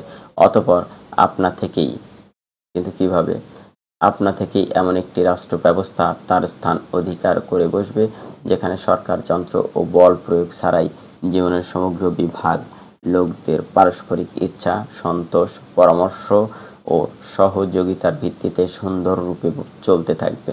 সমাজ পরিবর্তনের এ পন্থা ও মতকে বলা হয় বিপ্লবী সমাজতন্ত্র।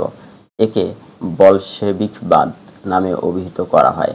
এর দার্শনিক নাম মার্ক্সবাদ, কিন্তু বর্তমানে দুনিয়ার লোকের নিকট এটাই কমিউনিজম নামে পরিচিত ও প্রখ্যাত। পৃষ্ঠা 49। 70-80 বছর পর্যন্ত সমাজতন্ত্রের এ নবতর মত অসংখ্য শাখা প্রশাখা ও বিভিন্ন প্রকারের চিন্তা পদ্ধতি সহ ইউরোপ ও তার প্রভাবান্বিত দেশসমূহে প্রচারিত হতে থাকে।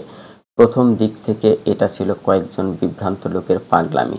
তার যুক্তি, পদ্ধতি, প্রমাণ ও ফল সবই ছিল অর্থহীন প্রলাপ মাত্র, আর কেবলমাত্র ক্রুদ্ধ ও বিক্ষুব্ধ মজুর শ্রমিকদের মধ্যেই তা জনপ্রিয়তা লাভ করেছিল।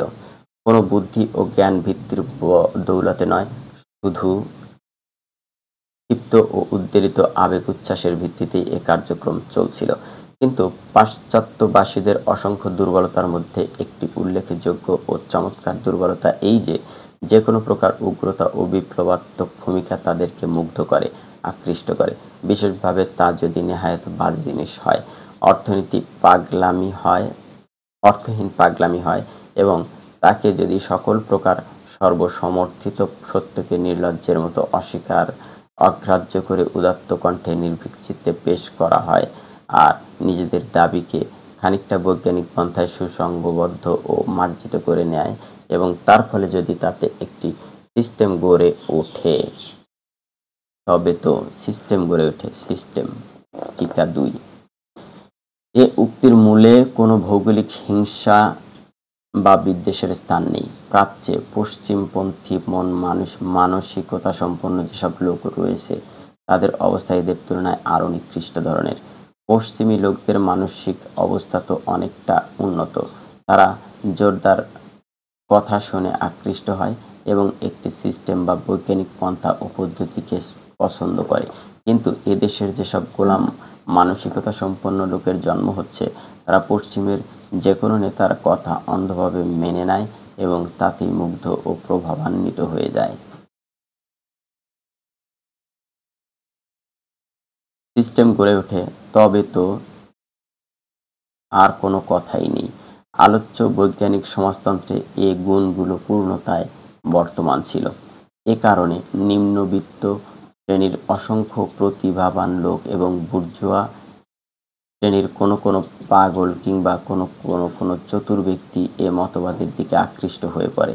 এ মতের ব্যাখ্যা ও বিশ্লেষণ এবং তার প্রচার ও প্রোপাগান্ডার জন্য বই, পুস্তক, পত্র পত্রিকার স্তূপ সৃষ্টি হতে শুরু হয়।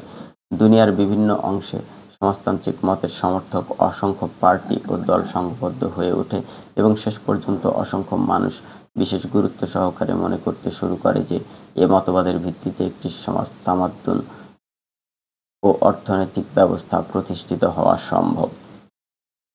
পৃষ্ঠা 50। কমিউনিজম ও তার লাভ ক্ষতি।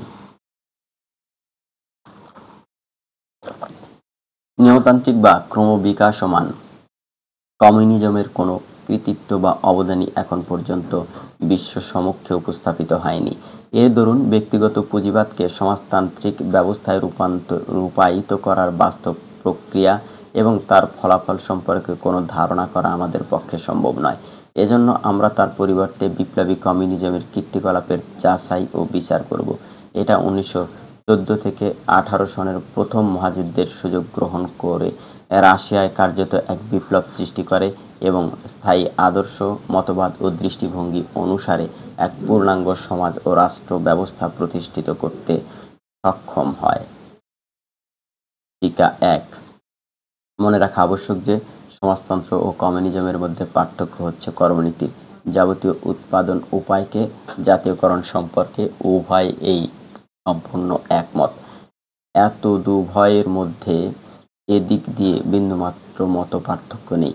কাজেই কর্মনীতি ছাড়া সম্পত্তি উৎপাদন উপায়, জাতীয়করণ এবং তার ফলাফল সম্পর্কে যা কিছু লিখিত হবে তা উভয় মতবাদ সম্পর্কে প্রযোজ্য হবে। রুশীয় কমিউনিজম বিগত কয়েক বছর পর্যন্ত কঠিন বিতর্কমূলক আলোচনার বিষয়ে পরিণত হয়েছে। ফলে তার লাভ লোকসান যাচাই করার ব্যাপারে সমর্থক ও বিরোধী উভয়ের তরফ থেকেই যথেষ্ট দ্বন্দ্ব ও টানা-হেঁচড়া করা হয়েছে।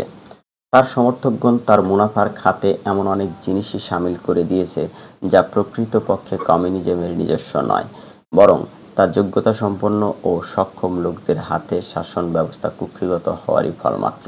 পক্ষান্তরে তার বিরোধী লোকগণ তার এমন কতগুলো দোষ ও ত্রুটি দেখাতে চায় যা মূলত কমিউনিজমের কোনো দোষ নয়, বরং জালেম ও সংকীর্ণ দৃষ্টিসম্পন্ন লোকদের ক্ষমতাসীন হওয়ার কারণেই তা দেখা দিয়েছে। রুশ সমর্থকদের একটি নীতি এই যে তারা জার শাসনামলের রাশিয়ার বৈজ্ঞানিক, মানসিক, শৈল্পিক ও তামাদ্দনিক অবস্থার তুলনা করে এবং বিয়োগফল হিসেবে যতখানি উন্নতি প্রমাণিত হয় তার সবই কমিউনিজমের জমার খাতায় লিখে দেয়। কিন্তু নীতিগতভাবেই এটা এক বিরাট ভুল, তাতে সন্দেহ নেই। 30-32 বছরের রাশিয়ার যা কিছু উন্নতি সাধিত হয়েছে তার সাথে যদি আমেরিকা, জাপান কিংবা জার্মানির অনুরূপ সময়ের উন্নয়নমূলক কাজের তুলনা করা যায়, তবে সম্ভবত শেষোক্ত দেশসমূহের উন্নতির হার অধিক পরিলক্ষিত হবে। দৃষ্টান্তস্বরূপ বলা যায় 1818 খ্রিস্টাব্দে জাপান শিক্ষা, শিল্প, বাণিজ্য, প্রাকৃতিক সম্পদ ব্যবহার ও ধন উৎপাদন খাতে যা কিছু উন্নতি করেছিল, 1904 সালে যখন জাপান রাশিয়াকে পরাজিত করেছিল তখন ওইসব খাতে তার উন্নতি অধিক মাত্রায় বেশি হয়েছিল। 1870 সালে জার্মানির যে অবস্থা ছিল, বিংশ শতকের শুরু পর্যন্ত পৌঁছাতে তার বাসিন্দাদের বৈজ্ঞানিক ও মানসিক পরিস্থিতি এবং তার অর্থনৈতিক উপায়, উপাদান, উৎপাদন হারের দৃষ্টিতে তা কোথায় না পৌঁছেছিল। এসব উন্নয়নমূলক কার্যক্রমের অনুরূপ মেয়াদের রুশীয় উন্নয়নের সাথে তুলনা করে দেখলে রাশিয়ার ভাগে গৌরবের কতটুকু অংশ পড়বে? তাহলে কি এ নীতি মেনে নিতে হবে যে একটি দেশ এক বিশেষ সময় কিছু অসাধারণ উন্নতি লাভ করে থাকলে তার প্রাপ্য সকল তারিফ সেই দেশের জীবন ব্যবস্থা, অর্থনীতি ও শাসন পদ্ধতিরই প্রাপ্য হবে? অথচ অনেক সময় সমাজ জীবনের সমগ্র কার্যকলাপ ভ্রান্ত নীতির উপর চলেও নেতৃবৃন্দের ব্যক্তিগত যোগ্যতা, কর্মদক্ষতা এবং তার সাহায্যকারীদের নিষ্ঠা ও ধরনের বিরাট ফল প্রদর্শন করতে পারে। অনুরূপভাবে কমিউনিস্ট ও রাশিয়ার যেসব দোষ ত্রুটির বিরুদ্ধে প্রোপাগান্ডা করা হয় তার মধ্যে বহু সংখ্যক এমন আছে যা কমিউনিস্ট পরাক্রম শাসকদের শাসনকার্যেও পুরা মাত্রায় পাওয়া যায়। তাহলে এসব দোষ ত্রুটি খারাপ লোকদের হিসাবে ধরার পরিবর্তে সে দেশের সমাজ ব্যবস্থা ও অর্থনীতির সাথে যোগ করবে কোন কারণে? পৃষ্ঠা ৫১। লাভ। অপ্রাসঙ্গিক বিষয়গুলো বাদ দিয়ে রুশীয় কমিউনিজমের বাস্তব অভিজ্ঞতার দৌলতে মূল কমিউনিজমের যে কীর্তি আমাদের সামনে উদ্ভাসিত হয়েছে তা যাচাই করে দেখলে লাভের খাতে আমরা নিম্নলিখিত বিষয়গুলো দেখতে পাই। ১. জমি, ক্ষেত, কারখানা ও সমস্ত ব্যবসা বাণিজ্য ব্যক্তির হাত থেকে বের করে নেয়ার এ ফল পাওয়া গেছে যে পণ্যের মূল্য, খরচ ও তার বাজার মূল্যের মাঝখানের মুনাফা যা প্রথমে জমিদার, কারখানা মালিক ও ব্যবসায়ীদের মধ্যে বণ্টন হয়ে যেত অতঃপর সরাসরি সরকারি কোষে সঞ্চিত হতে শুরু হলো এবং এ মুনাফার টাকা সামগ্রিক কল্যাণের কাজে ব্যয় করা খুবই সহজসাধ্য হলো। ২. সমগ্র দেশের উৎপাদন উপায় এক ব্যবস্থাধীন হওয়ার ফলে একদিকে একটি সুপরিকল্পিত পরিকল্পনা অনুযায়ী তাকে অধিকতর উন্নয়ন ও অপেক্ষাকৃত অধিক কল্যাণমূলক কাজে ব্যবহার করার সুযোগ হয়েছে, অপরদিকে সমগ্র দেশের প্রয়োজনকে সামনে রেখে তা পূরণের সুসংঘবদ্ধ ব্যবস্থাপনা কার্যকরী করা সম্ভব হয়েছে। ৩. সমগ্র উৎপাদন উপায় করায়ত্ত করে গভর্নমেন্ট যখন একটি ব্যাপক পরিকল্পনা অনুযায়ী তার পরিচালনা করতে লাগলো তখন দেশের সকল কর্মোপযোগী ও সক্ষম লোকদেরকে কাজে নিয়োগ করা সম্ভব হলো। উপরন্তু এক সুপরিকল্পিত স্কিম অনুযায়ী শিক্ষা ও ট্রেনিং দিয়ে সামগ্রিক অর্থব্যবস্থার জরুরি কাজ ও পদের জন্য উপযুক্ত সংখ্যক কর্মী তৈরি করা অধিকতর সহজ হলো। ৪. ১ নম্বরে উল্লেখিত কৃষি, শিল্প ও ব্যবসায়ের যে লাভের উল্লেখ করা হয়েছে তা সরকারের হস্তগত হওয়ার ফলে তার একটি অংশ সোশ্যাল ইন্স্যুরেন্স অর্থ হচ্ছে সারা দেশে যেসব লোক রুজি রোজগারের কাজ করতে অক্ষম কিংবা অস্থায়ী বা স্থায়ীভাবে অকর্মণ্য হবে অথবা রোগ, জরা, সন্তান প্রসব ও অন্যান্য বহুবিধ অবস্থার কারণে যাদের সাহায্য দান করার প্রয়োজন দেখা দিবে তাদেরকে সম্মিলিত জাতীয় ফান্ড থেকে সাহায্য দান করা। ক্ষতি।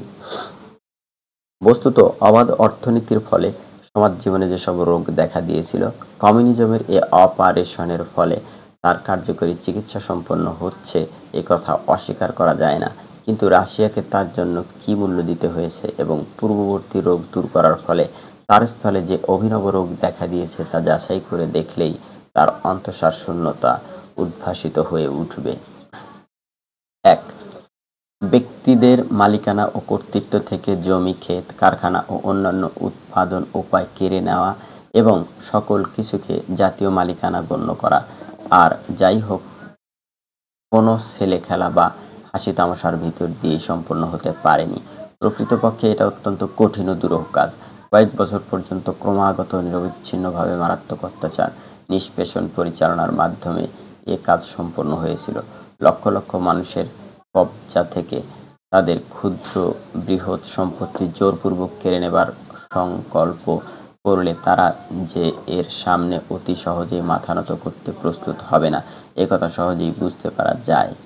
এরূপ যেখানেই এবং যখনই করা হবে এর জন্য সর্বাত্মক রক্তপাত ও নরহত্যার তাণ্ডবলীলা সৃষ্টি করতে হবে। রাশিয়ায় এ কার্য সম্পাদন করতে গিয়ে বিপ্লবীদেরকে প্রায় ১৯ লক্ষ মানুষকে মৃত্যুর করাল গ্রাসে নিক্ষেপ করতে হয়েছে, ২০ লক্ষ মানুষকে নানাবিধ দণ্ডদান করা হয়েছে এবং ৪০-৫০ লক্ষ মানুষকে জন্মভূমি থেকে বহিষ্কৃত, নির্বাসিত ও বিক্ষিপ্ত হয়ে দুনিয়ার নানা স্থানে আঘাত খেয়ে মরতে হয়েছে।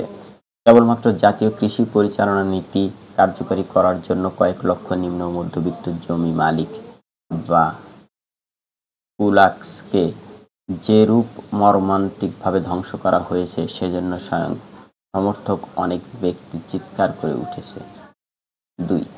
সমগ্র দুনিয়ার সর্বসমর্থিত ধর্মীয়, নৈতিক ও আইনগত রীতি-নীতি অনুযায়ী যারাই নিজ নিজ বিত্ত সম্পত্তির বৈধ মালিক তাদেরকে যদি বিশেষ কোনো লোক বা লোক সমষ্টির কোনো মন গড়া ও অভিনব পরিকল্পনা কার্যকরী করার জন্য জোরপূর্বক এই মালিকানা থেকে বঞ্চিত ও উচ্ছেদ করার চেষ্টা করা হয়, তাহলে তাদেরকে তাদের মতবাদ বিরোধী এ সকল ধর্মীয়, নৈতিক ও তামাদ্দুনিক বিধিবিধানকেও সুস্পষ্ট ভাষায় অস্বীকার করতে হবে। শুধু তাই নয়, মালিকানা ধ্বংস করার সাথে সাথে সেই ধর্ম ও নৈতিক বিধানসমূহকেও সমূলে উৎপাটনের জন্য নিজেদের সমগ্র শক্তি নিযুক্ত করতে হবে। উপরন্তু নিজেদের এ পরিকল্পনাকে সকল প্রকার নির্মমতা, নিষ্ঠুরতা, জুলুম, মিথ্যা ও প্রতারণার সাহায্যে কার্যকরী করার জন্য তাদেরকে এক অভিনব নীতি দর্শন রচনা করতে হবে, যার ভিত্তিতে সকল প্রকার জুলুম, নাইনসাফি, অত্যাচার, নিষ্পেষণ, নির্মমতা ও কঠোরতা অবলম্বন করা সম্পূর্ণ বিধিসঙ্গত বিবেচিত হবে। ঠিক এ কারণেই কমিউনিস্ট নেতৃবৃন্দ ও কর্মকর্তাগণ নিজেদের পরিকল্পিত বিপ্লব সম্পন্ন করার জন্য আল্লাহ ও ধর্মের বিরুদ্ধে ব্যাপক প্রোপাগান্ডা করতে বাধ্য হয়েছে এবং বুর্জোয়া শ্রেণীর সাথে সাথে মুসলিম ও খ্রিস্টান সমাজের ধার্মিক লোকদেরকে কঠোরভাবে উৎপাটন করেছে। চরিত্র ও নৈতিকতা সম্পর্কে এক নতুন মতাদর্শ গড়ে নিতে হয়েছে। লেনিনের ভাষায় এ মতাদর্শটি নিম্নরূপ: আমরা এমন সকল প্রকার নীতি দর্শনকে প্রত্যাহার করি যা উচ্চতর জগৎ সম্পর্কীয় কোনো বিশ্বাসের উপর ভিত্তিশীল কিংবা শ্রেণী পার্থক্যজনিত ধারণা, খেয়ালের পরিপন্থী কোনো চিন্তা থেকে গৃহীত। আমাদের মতে নৈতিক চরিত্র সম্পূর্ণ ও একচ্ছত্রভাবে শ্রেণী সংগ্রামের অধীন। প্রাচীন মুনাফাবাদী সমাজ ব্যবস্থাকে নির্মূল করা এবং শ্রমজীবী লোকদেরকে সংঘবদ্ধ করার জন্য যে যে কাজ ও জিনিসই অপরিহার্য বোধ হবে নৈতিকতার দিক দিয়ে, তা সবই সুসঙ্গত ও বৈধ। নৈতিক চরিত্র বলতে আমরা এতটুকুই বুঝি যে আমাদের খুব মজবুত ও সুসংঘবদ্ধ হতে হবে। মুনাফাখোর শ্রেণীর বিরুদ্ধে পূর্ণ চেতনা সহকারে সংগ্রাম করতে হবে।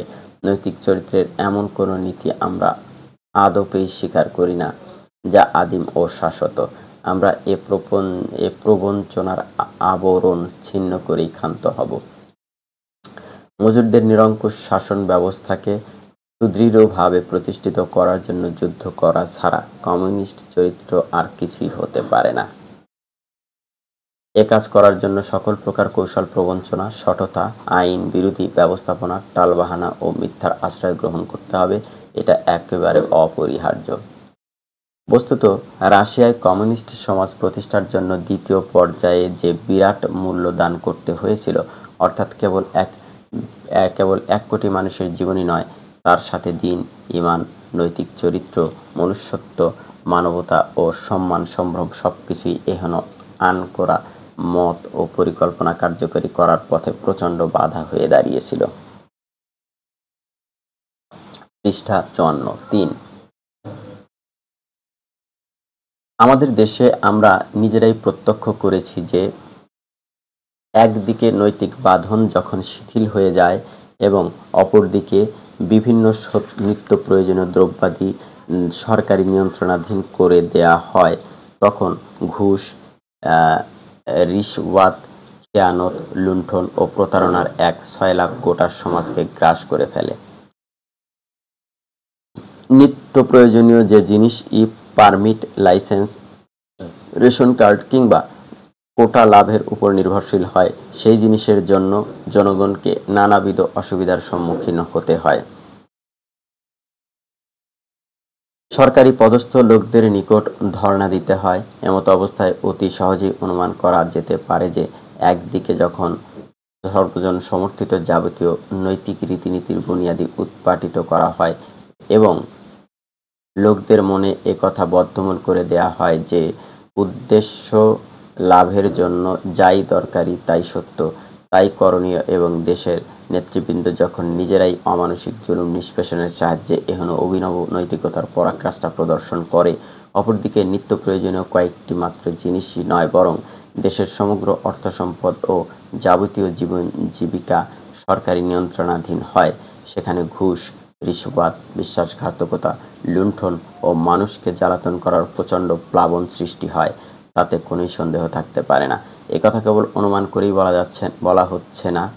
রাশিয়ার লৌহ প্রাচীরের অভ্যন্তর থেকে যেসব খবর ছাঁটাই বাছাই হওয়ার পরও বহির্বিশ্বে প্রচারিত হয়ে থাকে, তার মধ্যে একটি গুরুতর খবর এই যে সেখানকার সরকারি কর্মচারী ও অর্থ বিভাগের বিভিন্ন প্রতিষ্ঠানের পরিচালকবৃন্দ দুর্নীতির এক বিরাট সমস্যার সৃষ্টি করে নিয়েছে। আর রাশিয়ার মতো দেশের এরূপ একটি সমস্যার মাথাচাড়া দিয়ে ওঠা কোনো বিস্ময়কর ও অভাবিতপূর্ব ঘটনা নয়। এরূপ সংঘটিত না হওয়াই বরং ছিল আশ্চর্যজনক ঘটনা। একটি প্রতিষ্ঠিত ব্যবস্থাকে চরিত্রহীনতার আঘাতে চূর্ণ বিচূর্ণ করে দেয়া খুবই সহজ, কিন্তু নূতনতর কোনো ব্যবস্থাকে চরিত্রহীনতার ভিত্তিতে সুষ্ঠুভাবে চালিয়ে নেয়া বড়ই কঠিন কাজ। বস্তুত এরূপ একটা ব্যবস্থাকে সুষ্ঠুরূপে পরিচালিত করার জন্য উত্তম ও সুদৃঢ় চরিত্র বিশিষ্ট মানুষের প্রয়োজন, কিন্তু সেখানে পূর্বেই তার মূলোৎপাটন করা হয়েছে। তার ব্যক্তিগত মালিকানা খতম করে সামাজিক ও জাতীয় মালিকানার ভিত্তিতে দেশের অর্থনৈতিক ব্যবস্থা সুষ্ঠু ও সফলভাবে চালাবার জন্য সর্বপ্রথম কতগুলো কাজ করে নেওয়া অপরিহার্য। সেজন্য লোকদের মন মগজ থেকে স্বার্থপরতা ও ব্যক্তিগত মুনাফা লুণ্ঠনের লিপ্সা দূরীভূত করা আবশ্যক এবং ওই সব ভাবধারার পরিবর্তে তাদের মন মগজের মধ্যে সামগ্রিক কল্যাণের জন্য কাজ করার প্রবণতাকে অত্যন্ত প্রবল করে দিতে হবে, এতদূর প্রবল যে তাই হবে তাদের মধ্যে সর্বাপেক্ষা প্রধান কর্মপ্রেরণার উৎস। কমিউনিস্টদের দাবি ছিল যে মানব প্রকৃতি স্বভাব ও উত্তরাধিকারমূলক ঝোঁক প্রবণতা নিছক বুর্জোয়া দর্শন ও বিজ্ঞানের প্রবঞ্চনা মাত্র। প্রকৃতপক্ষে এ নামের কোনো বস্তুই বর্তমান নেই।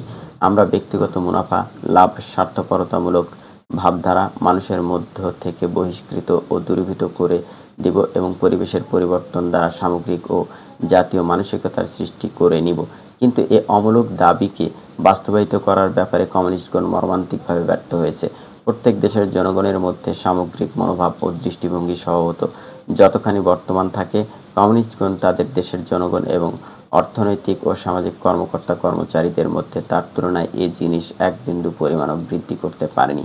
জনগণ ও কর্মচারীদের মধ্য থেকে স্বার্থপরতা ও মুনাফা লিপ্সাকে দূরীভূত করে দেয়া তো দূরের কথা, তার মাত্রা এক বিন্দু কমও করতে পারেনি, বরং তারা ক্লান্ত হয়ে শেষ পর্যন্ত তাকে সোজাসুজি স্বীকৃতি দিতে এবং লোকের দ্বারা কাজ আদায় করার জন্য তাদের স্বার্থপরতাকেই উদ্বুদ্ধ করতে বাধ্য হয়েছে। এ পর্যন্ত তো তারা বুর্জোয়া সমাজ ব্যবস্থার সমান পর্যায়ে রয়েছে, কিন্তু যে জিনিস তাদেরকে বুর্জোয়া সমাজ থেকেও অধিক বিপর্যয়ে নিক্ষেপ করেছে তা এই যে তারা যখন জনগণের ব্যক্তিগত মুনাফা লিপ্সার চরিতার্থতা বিধানের জন্য কৃষি, শিল্প, ব্যবসায় ও অন্যান্য লাভজনক কারবারের স্বাভাবিক পথ বন্ধ করে দিল এবং কৃত্রিম প্রচারণার সাহায্যে এই মুনাফা লিপ্সার সহজ ও যুক্তিসঙ্গত অভিব্যক্তিকে শুধুই এবং জোরপূর্বক দূষণীয় ঘোষণা করল, তখন এ ভাবধারা মনের গহ্বরে তলিয়ে গেল এবং মানুষের অপরাপর পুঞ্জীভূত ভাবধারার ন্যায় তাও বিপদগামী বা পারভার্ট হয়ে বাইরে আত্মপ্রকাশ লাভের জন্য এমন ভুল পথ অবলম্বন করল যে তা ভিতর থেকেই সমাজের বুনিয়াদে ঘুণ ধরিয়ে দিল, তাকে অন্তঃসারশূন্য করে দিল। কমিউনিস্ট সমাজে ঘুষ, রিশওয়াত, বিশ্বাসঘাতকতা, চুরি, অপহরণ, লুণ্ঠন ও এ ধরনের আরও বহুবিধ মারাত্মক দোষ ত্রুটির বৃদ্ধি ও প্রাধান্য লাভের মূলে এ জিনিসের অপরিসীম প্রভাব বিদ্যমান। কমিউনিস্ট সমাজে কেবল একটি মাত্র জিনিসই নিষিদ্ধ এবং তা এই যে সেখানে কোনো ব্যক্তি নিজস্ব উপার্জিত ধন ঐশ্বর্য অধিক ধন লাভ ও উৎপাদনমূলক কোনো কাজে নিয়োগ করতে পারবে না। এছাড়া ধন সম্পদের আর সকল প্রকার ব্যবহারের ক্ষেত্রেই সেখানে অবাধ উন্মুক্ত রয়েছে, যেমন রয়েছে দুনিয়ার অন্যান্য সমাজে। প্রত্যেক ব্যক্তি নিজস্ব পোশাক, খাদ্য, ঘরবাড়ি, যানবাহন, ফার্নিচার ও বিলাস বেশনের সকল রকম দ্রব্য সামগ্রী ক্রয়ে যত ইচ্ছা অর্থ খরচ করতে পারে, নিজেদের জীবনযাত্রার মান যতদূর ইচ্ছা উঁচু করে তুলতে পারে। এমনকি পাশ্চাত্য সমাজে বিলাস বেশন, সুখ স্বাচ্ছন্দ্য ও স্ফূর্তি লালসা চরিতার্থ করার জন্য যত উপায় অবলম্বিত হতে পারে, কমিউনিস্ট সমাজেও তাই অবাধ নীতিতে অবলম্বিত হতে পারে। এরপরও যত পরিমাণ অর্থ উদ্বৃত্ত থাকে তা সবই তারা সঞ্চয় করে রাখতে পারে। এ পুঞ্জীকৃত অর্থ সরাসরিভাবে নিজে না পারলেও সরকারি ব্যবস্থার মাধ্যমে লাভজনক কাজে লগ্নি করতে পারে এবং তাতে শতকরা ৮-১০ টাকা হারে পর্যন্ত বার্ষিক সুদ গ্রহণ করতে পারে। আর এ সঞ্চিত ধন সম্পদ নিজের অধিকারকারীদের জন্য রেখে মরতেও পারে। ৫ এত ব্যাপক আকারে রক্তপাত, ভাঙাচোরা এবং দিন চরিত্র ও মানবতার এ মর্মান্তিক ধ্বংস ও বিপর্যয় কেবল একটি উদ্দেশ্যেই বরদাস্ত করা হয়েছিল, তা ছিল এই যে পণ্যের উৎপাদন ও মূল্যে তার বিক্রয় মূল্যের মধ্যবর্তী মুনাফা, সারপ্লাস ভ্যালু কেবল জমিদার, কারখানা মালিক ও ব্যবসায়ী শ্রেণীর লোকেরাই লুটে নেয়। তা মুষ্টিমেয় কয়েকজন লোকের পকেটস্থ না হয়ে যেন সমাজের সামগ্রিক ভাণ্ডারে সঞ্চিত হয় এবং এখান থেকে যেন তা পূর্ণ সাম্য ও ইনসাফ সহকারে সকলের মধ্যে বন্টন হতে পারে। ব্যক্তিগত মালিকানা খতম করার উদ্দেশ্যও এটাই ছিল। আর এটা যদি বাস্তবিকই লাভ করা সম্ভব হতো, তাহলে একে সামগ্রিক ও জাতীয় মালিকানার বড় ফায়দা মনে করা যেতে পারত। কিন্তু এ উদ্দেশ্য কি বাস্তবিকই সাফল্যমণ্ডিত হয়েছে? ব্যক্তিগত মালিকানা খতম করে দিলে কৃষি, শিল্প ও ব্যবসায়ের যে মুনাফা জাতীয় ভাণ্ডারে সঞ্চিত হচ্ছে, তা কিভাবে বণ্টিত হচ্ছে তাই একবার পরীক্ষা করে দেখুন না। রুশ সরকারের সমগ্র বিভাগে ও অর্থনৈতিক কাজকারবারে সকল প্রকার নিম্নস্তরের কর্মচারীর ও উচ্চ পদস্থ অফিসারদের বেতনের মধ্যে যে কোনো বুর্জোয়া সমাজের মতোই আসমান জমিন পার্থক্য বিদ্যমান। এদিকে সাধারণ কর্মচারীদের বেতন ও জীবনযাত্রার মান আমেরিকা ও ইংল্যান্ডের মজুর শ্রমিকদের তুলনায় অবাঞ্ছনীয়রূপে নিম্নস্তরের। ভারত ও পাকিস্তানের মজুরদের তুলনায় তাদের অবস্থা কিছুটা উন্নত হলেও খুব বেশি উচ্চ যে নয় তা নিঃসন্দেহ। অপরদিকে ডিরেক্টর, ম্যানেজার, সহকারী সরকারি অফিসার, সরকারি কর্মকর্তা, অভিনেতা, অভিনেত্রী এবং গ্রন্থ প্রণেতা ও সংকলক প্রমুখদের আয়ের পরিমাণ বৃদ্ধি পেয়ে বার্ষিক কয়েক লক্ষ রুবল পর্যন্ত পৌঁছে গিয়েছে। ফলে পূর্ণমাত্রায় না হলেও এ ব্যবসায় ও শিল্পের মুনাফা উচ্চ ও নিম্ন শ্রেণীর মধ্যে অত্যন্ত অসমভাবে বণ্টিত হচ্ছে। আর হচ্ছে ঠিক সেভাবে যেভাবে শ্রমজীবী ও বুর্জোয়াদের মধ্যে বণ্টিত হতো প্রাক বিপ্লব যুগে। পরন্তু কমিউনিস্ট বিপ্লব সৃষ্টির উদ্দেশ্যে শ্রমজীবী জনগণ ও বুর্জোয়াদের মধ্যে যে ঘৃণা, বিদ্বেষ ও প্রতিশোধমূলক সর্বাত্মক আক্রোশের আগুন প্রজ্বলিত করা হয়েছে, তা গোটা পৃথিবীর অকমিউনিস্ট সমাজ ও জনগণকে রুশ বিরোধী বানিয়ে দিয়েছে। এ কারণে রাশিয়া ব্যক্তিগত মালিকানা খতম করে ব্যবসায় ও শিল্প উৎপাদনের মুনাফা বুর্জোয়াদের মধ্যে বণ্টন না করে সরকারি কোষে সঞ্চিত করে রাখতে এবং তার একটি বিরাট অংশ সামরিক প্রস্তুতির উদ্দেশ্যে নিয়োগ করতে বাধ্য হয়েছে। এ দুটি বড় বড় খাতে ব্যয়িত হওয়ার পর জাতীয় মুনাফার যত অংশ শ্রমজীবীদের ভাগে পড়েছে, শুধু তাই সোশ্যাল ইন্স্যুরেন্সের কাজে বিনিয়োগ হতে পারে মাত্র। কিন্তু মোট মুনাফার তুলনায় তার হার কত? খুব বেশি বাড়িয়ে বললেও শতকরা 1 কিংবা 2 ভাগের বেশি কিছুতেই হবে না। টিকা 1। রাশিয়ায় সোশ্যাল ইন্স্যুরেন্স এর ফান্ড সংগ্রহ করার পদ্ধতি ও প্রত্যেক বিভাগে সর্বসাকুল্যে কর্মচারীদের বেতন বাবদ যত টাকা ব্যয় করা হয়, তার শতকরা 10 ভাগ থেকে 20 ভাগ পর্যন্ত এক বিশেষ নিয়মে সোশ্যাল ইন্স্যুরেন্স পরিকল্পনা হিসেবে জমা করে দেয়া হয়। এভাবে সমগ্র দেশের বেতন ও মজুরির মোট পরিমাণের শতকরা 14 ভাগ কর্মচারীদের সামগ্রিক কল্যাণের জন্য ব্যয় করা হয়, আর এটা সমগ্র আর্থিক মুনাফার শতকরা 1 কিংবা 2 ভাগ হয় মাত্র। কিন্তু প্রশ্ন এই যে, এতটুকু পরিমাণ কিংবা এটা অপেক্ষাও অনেক বেশি পরিমাণ অর্থ যদি অন্য কোনো উপায়ে সামগ্রিক কল্যাণার্থে ব্যয় করার জন্য পাওয়া যেত, তাহলে রুশ বিপ্লবের ন্যায় সর্বাত্মক জুলুম, অত্যাচার, নির্যাতন, নিষ্পেষণ এবং দিন ও নৈতিকতার সাথে ব্যক্তিগত মালিকানা খতম করারও শুধুই জাতীয় মালিকানা ভিত্তিক এবং কৃত্রিম সমাজ ব্যবস্থা নিরীহ জনগণের উপর চাপিয়ে দেওয়ার প্রয়োজনীয়তা এবং যৌক্তিকতাই বা কি থাকতে পারে?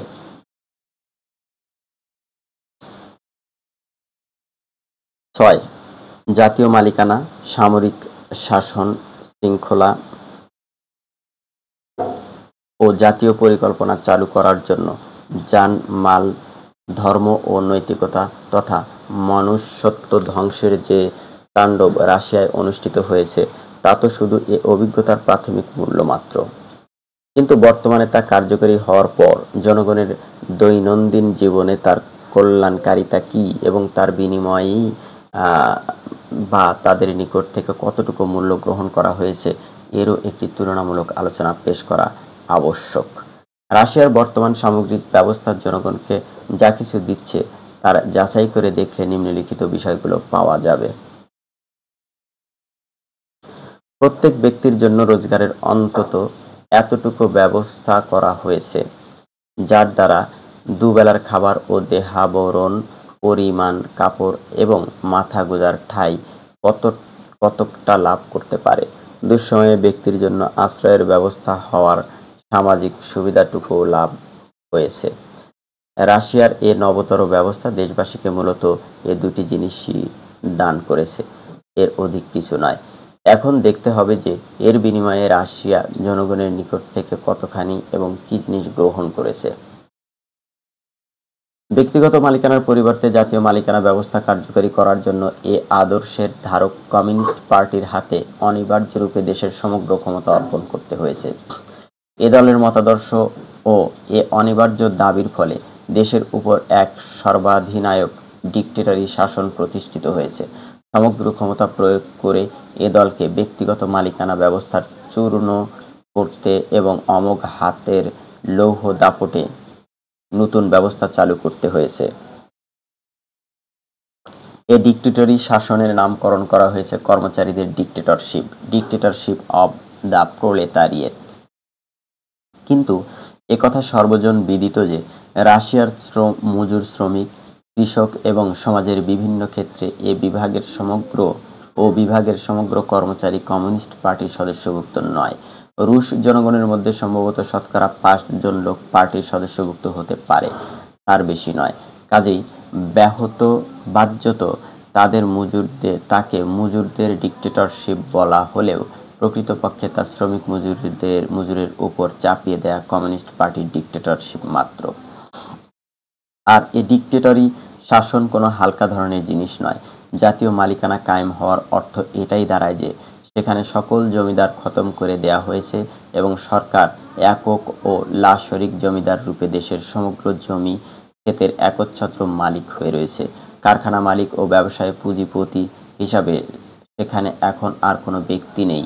এ সকলকে উৎখাত করে দিয়ে সকলের স্থান দখল করে বসেছে এমন এক পুঁজিদার যার নিরঙ্কুশ একাধিকার ভুক্ত হয়েছে উৎপাদন উপায়ের সকল দিক ও রূপ। সেই সাথে সাথে সমগ্র দেশের রাষ্ট্রশক্তিও তার এক নায়কত্বে কেন্দ্রীভূত হয়েছে। রাশিয়ার কমিউনিস্ট পার্টির বাস্তব রূপ এটাই। এখন যদি দেখতে পাওয়া যায় যে রাশিয়ার সমগ্র আর্থিক ও তামাদ্দনিক ও রাজনৈতিক ক্ষমতা যারা ব্যবহার করছে তারা দেশের সাধারণ লোকদের ভোটেই নির্বাচিত, তবে একে কি বাস্তবিকই গণতন্ত্র বলে অভিহিত করা যায়? কমিউনিস্ট পার্টির সাথে প্রতিদ্বন্দ্বিতা করার দুঃসাহস করলেও রাশিয়ার মতো বিরাট দেশে খাদ্য ও আশ্রয় গ্রহণের কোনো উপায় কি তার হবে? তার সরকার বিরোধী কথা প্রচার করার জন্য যে কোনো প্রেস ব্যবহার করতে পারবে কি? স্বীয় কথা জনগণের নিকট পৌঁছানোর জন্য যে কোনো যানবাহনে চড়ে দেশ ভ্রমণ, জীবন ও মৃত্যুর মধ্যবর্তী দূরত্বটুকু অতিক্রম করতে তার কতটুকু সময় লাগবে? আসল কথা এই যে জাতীয় মালিকানা ব্যবস্থায় সরকারের হাতে এত অধিক মাত্রায় ক্ষমতা পুঞ্জীভূত হয়ে যায় যা মানব ইতিহাসের কোনো এক অধ্যায়ে কারো করায়ত্ত হয়নি। পৃষ্ঠা 60। কোনো চেঙ্গিস খা, হালাকু খা, জার ও কাইজারের হাতেও এতদূর ক্ষমতা কখনো একত্রিত হয়নি। বস্তুত যে দলই একবার এরূপ ক্ষমতা দখল করে বসতে পারে তার সামনে দেশের কোটি কোটি জনগণ ও অত্যন্ত অসহায় হয়ে যায়। দুনিয়ার যে কোনো খারাপ সরকারের পরিবর্তন এত কঠিন ও দুঃসাধ্য নয় যতদূর দুঃসাধ্য বা অসম্ভব হয়ে দাঁড়ায় একটি কমিউনিস্ট সরকার পরিবর্তন করা।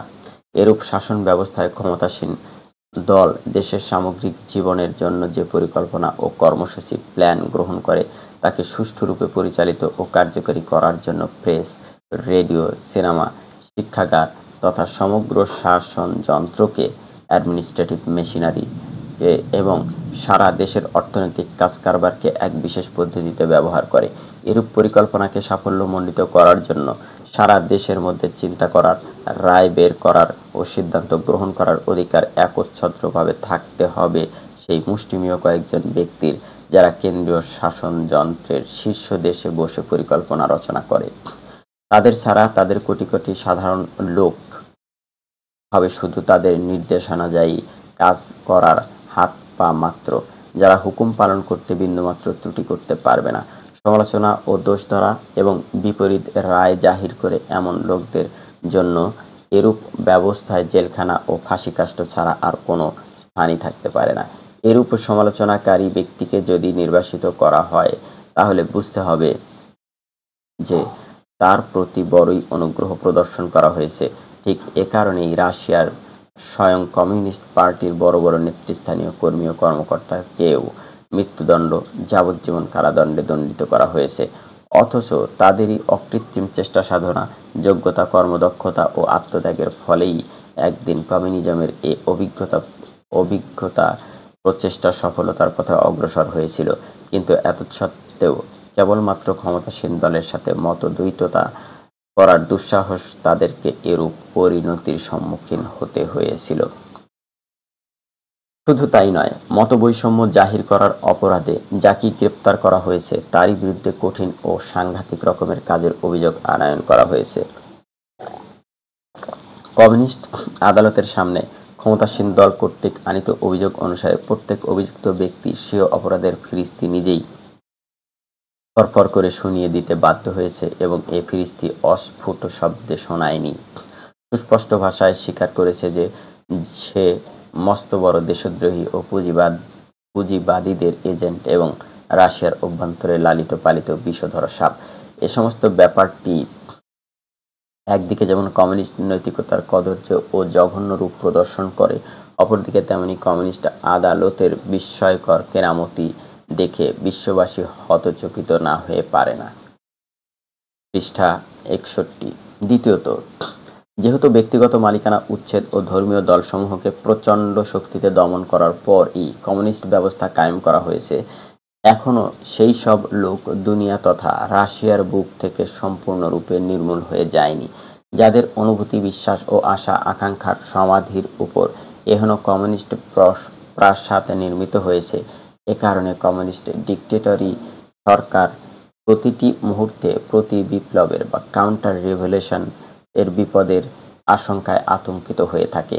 উপরন্তু কমিউনিস্ট কর্মকর্তাগণ ভালো করেই জানে ও বুঝে যে তারা হাজার অস্বীকার করলেও মানুষের প্রকৃতি ও স্বভাব বলতে একটি জিনিসের অস্তিত্ব রয়েছে এবং তা ব্যক্তিগত মুনাফা লাভের সুস্পষ্ট দাবি জানাচ্ছে। ব্যক্তিগত মালিকানার ভিত্তিতে সমাজ ব্যবস্থা পুনঃপ্রতিষ্ঠিত করার জন্য প্রবলভাবে চেষ্টিত রয়েছে। এসব কারণে কমিউনিস্ট পার্টি নিজেই একদিকে স্বীয় ব্যবস্থাকে প্রতিনিয়ত জুলাপ দিতে ব্যস্ত হয়ে থাকে এবং যাদের মধ্যে পূর্ব ব্যবস্থার প্রতি এক বিন্দু অনুরাগ বা সংস্কারের গন্ধ পাওয়া যায় তাদেরকে সবসময় ধোলাই করতে থাকে। টিকা: এ ধোলাই কার্য এখন পর্যন্ত কমিউনিস্ট পার্টির কয়েক লক্ষ সদস্যের উপর সম্পন্ন করা হয়েছে। রাশিয়ায় এ কাজের অর্থ কেবল এতটুকুই নয় যে কমিউনিস্ট পার্টির সদস্য পদের জন্য অনুপযুক্ত ব্যক্তিকে সদস্য পদ থেকে বঞ্চিত করেই রেহাই দেওয়া হয়, বরং এ কাজ সম্পন্ন হওয়ার পর খুব কম সৌভাগ্যবান ব্যক্তি রাশিয়ার গুপ্ত পুলিশের আজাবখানায় টর্চার চেম্বার্সে যাওয়ার আজাব থেকে রক্ষা পেয়েছে। এ আজাবখানা থেকে বের হওয়ার পথ হয় কবরস্থানের দিকে চলে যায়, নয়তো বাধ্যতামূলক দাস ক্যাম্পের বা কনসেন্ট্রেশন ক্যাম্পসের দিকে গেছে, যেখানে মানুষ জীবন্ত অবস্থায় জাহান্নামের আযাবই ভোগ করতে বাধ্য হয়।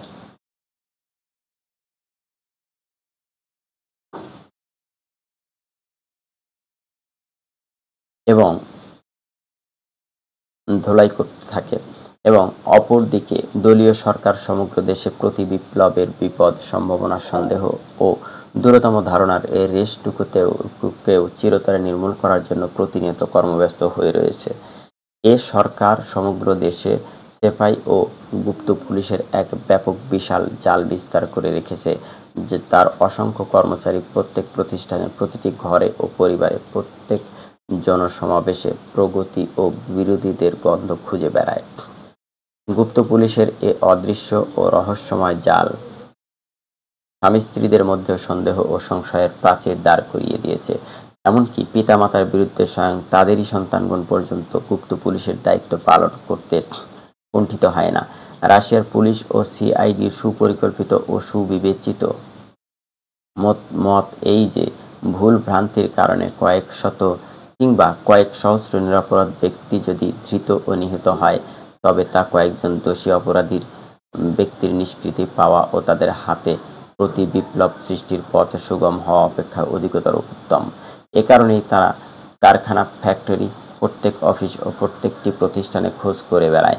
কোনো মজুর কিংবা কর্মী দেশের বা নিজেদের বিভাগের ব্যবস্থাপনাকে অপছন্দ করে অথবা কোনো প্রকার অস্বস্তি, অতৃপ্তি প্রকাশ করে, এ ধরনের কোনো কাজ বাস্তবে কি করা তো দূরের কথা, এই প্রকার চিন্তা করে বলেই কারো সম্পর্কে সন্দেহ পর্যন্ত হলেই তাকে স্বাভাবিকভাবেই গ্রেপ্তার করে নেওয়া হয়। এরূপ ঘটনা যেহেতু নিত্য নৈমিত্তিক ব্যাপার, কাজেই কোনো কর্মী যখন রাতের বেলা নিজ ঘরে প্রত্যাবর্তন করে না, তখন তার স্ত্রী স্বাভাবিকভাবেই বুঝে নেয় যে সে গ্রেপ্তার হয়েছে। পরের দিন তার স্বামীর প্রয়োজনীয় জিনিসগুলো নিজ থেকে পুলিশ অফিসে পৌঁছে দিতে শুরু করে এবং এ দ্রব্যাদি গ্রহণ করার অর্থ এই হয় যে সে যা ধারণা করেছিল তাই ঠিক। সে কিছু জিজ্ঞেস করলে অবশ্য অফিসের তরফ থেকে তাকে কোনো উত্তরই দেওয়া হয় না। কোনো কোনো দিন এমনও হয় যে তার প্রেরিত দ্রব্যাদি ফিরে আসে, আর এরূপ ঘটলেই বুঝতে হয় যে তার স্বামী মহান লেনিনের জন্য উৎসর্গিত হয়ে গেছে। এখন সেই মেয়ে লোকটি নিজেও যদি অনুরূপ পরিণামের সম্মুখীন হতে না চায়, তাহলে একজন নির্ভরযোগ্য কমরেড এর মতো সম্পূর্ণ নির্বাক হয়ে দিন কাটাতে শুরু করা এবং এ প্রসঙ্গে মুখে টু শব্দ না করাই তার কর্তব্য, এবং এমন একজন স্বামী খোঁজ করে নেওয়াও তার উচিত যার সম্পর্কে প্রতিক্রিয়াশীল হওয়ার কোনো সন্দেহ পোষণ করা হয় না। বস্তুত দুই বেলাকার খাবার ও অসময়ের নিরাপত্তা লাভের বিনিময়ে এ বিরাট মূল্য দিতেই হয়েছে কমিউনিস্ট রাশিয়ার কোটি কোটি অধিবাসীকে। কিন্তু প্রশ্ন এই যে এ মূল্যের বিনিময়ে এ সওদা কি খুব সস্তা বলা যেতে পারে? একথা সত্য যে একজন ক্ষুধাতুর ব্যক্তি অনেক সময় ক্ষুধার তীব্র আঘাতে এতই কাবু হয়ে যায় পরাজয় মানে যে সে স্বীয় দুঃখ ভারাক্রান্ত স্বাধীনতার অপেক্ষা কারাজীবনকে অধিক পছন্দ করে থাকে। কেবল এজন্য সে যে সেখানে অন্তত দুই বেলা খাবার, দেহাবরণ ও থাকার মতো আশ্রয় তো জুটবে। কিন্তু এখন কি গোটা মানবজাতির সামনে এরূপ কোনো সমস্যা দেখা দিয়েছে যে খাদ্য ও আজাদী এ দুটি একসাথে সে লাভ করতে পারে না? সমগ্র ভূপৃষ্ঠকেই জেলখানায় পরিণত করা এবং কয়েকজন কমরেডকে তার জেলার ও দ্বাররক্ষী নিযুক্ত করাই কি বর্তমান সময়ে খাদ্য লাভের একমাত্র ও সর্বশেষ উপায়?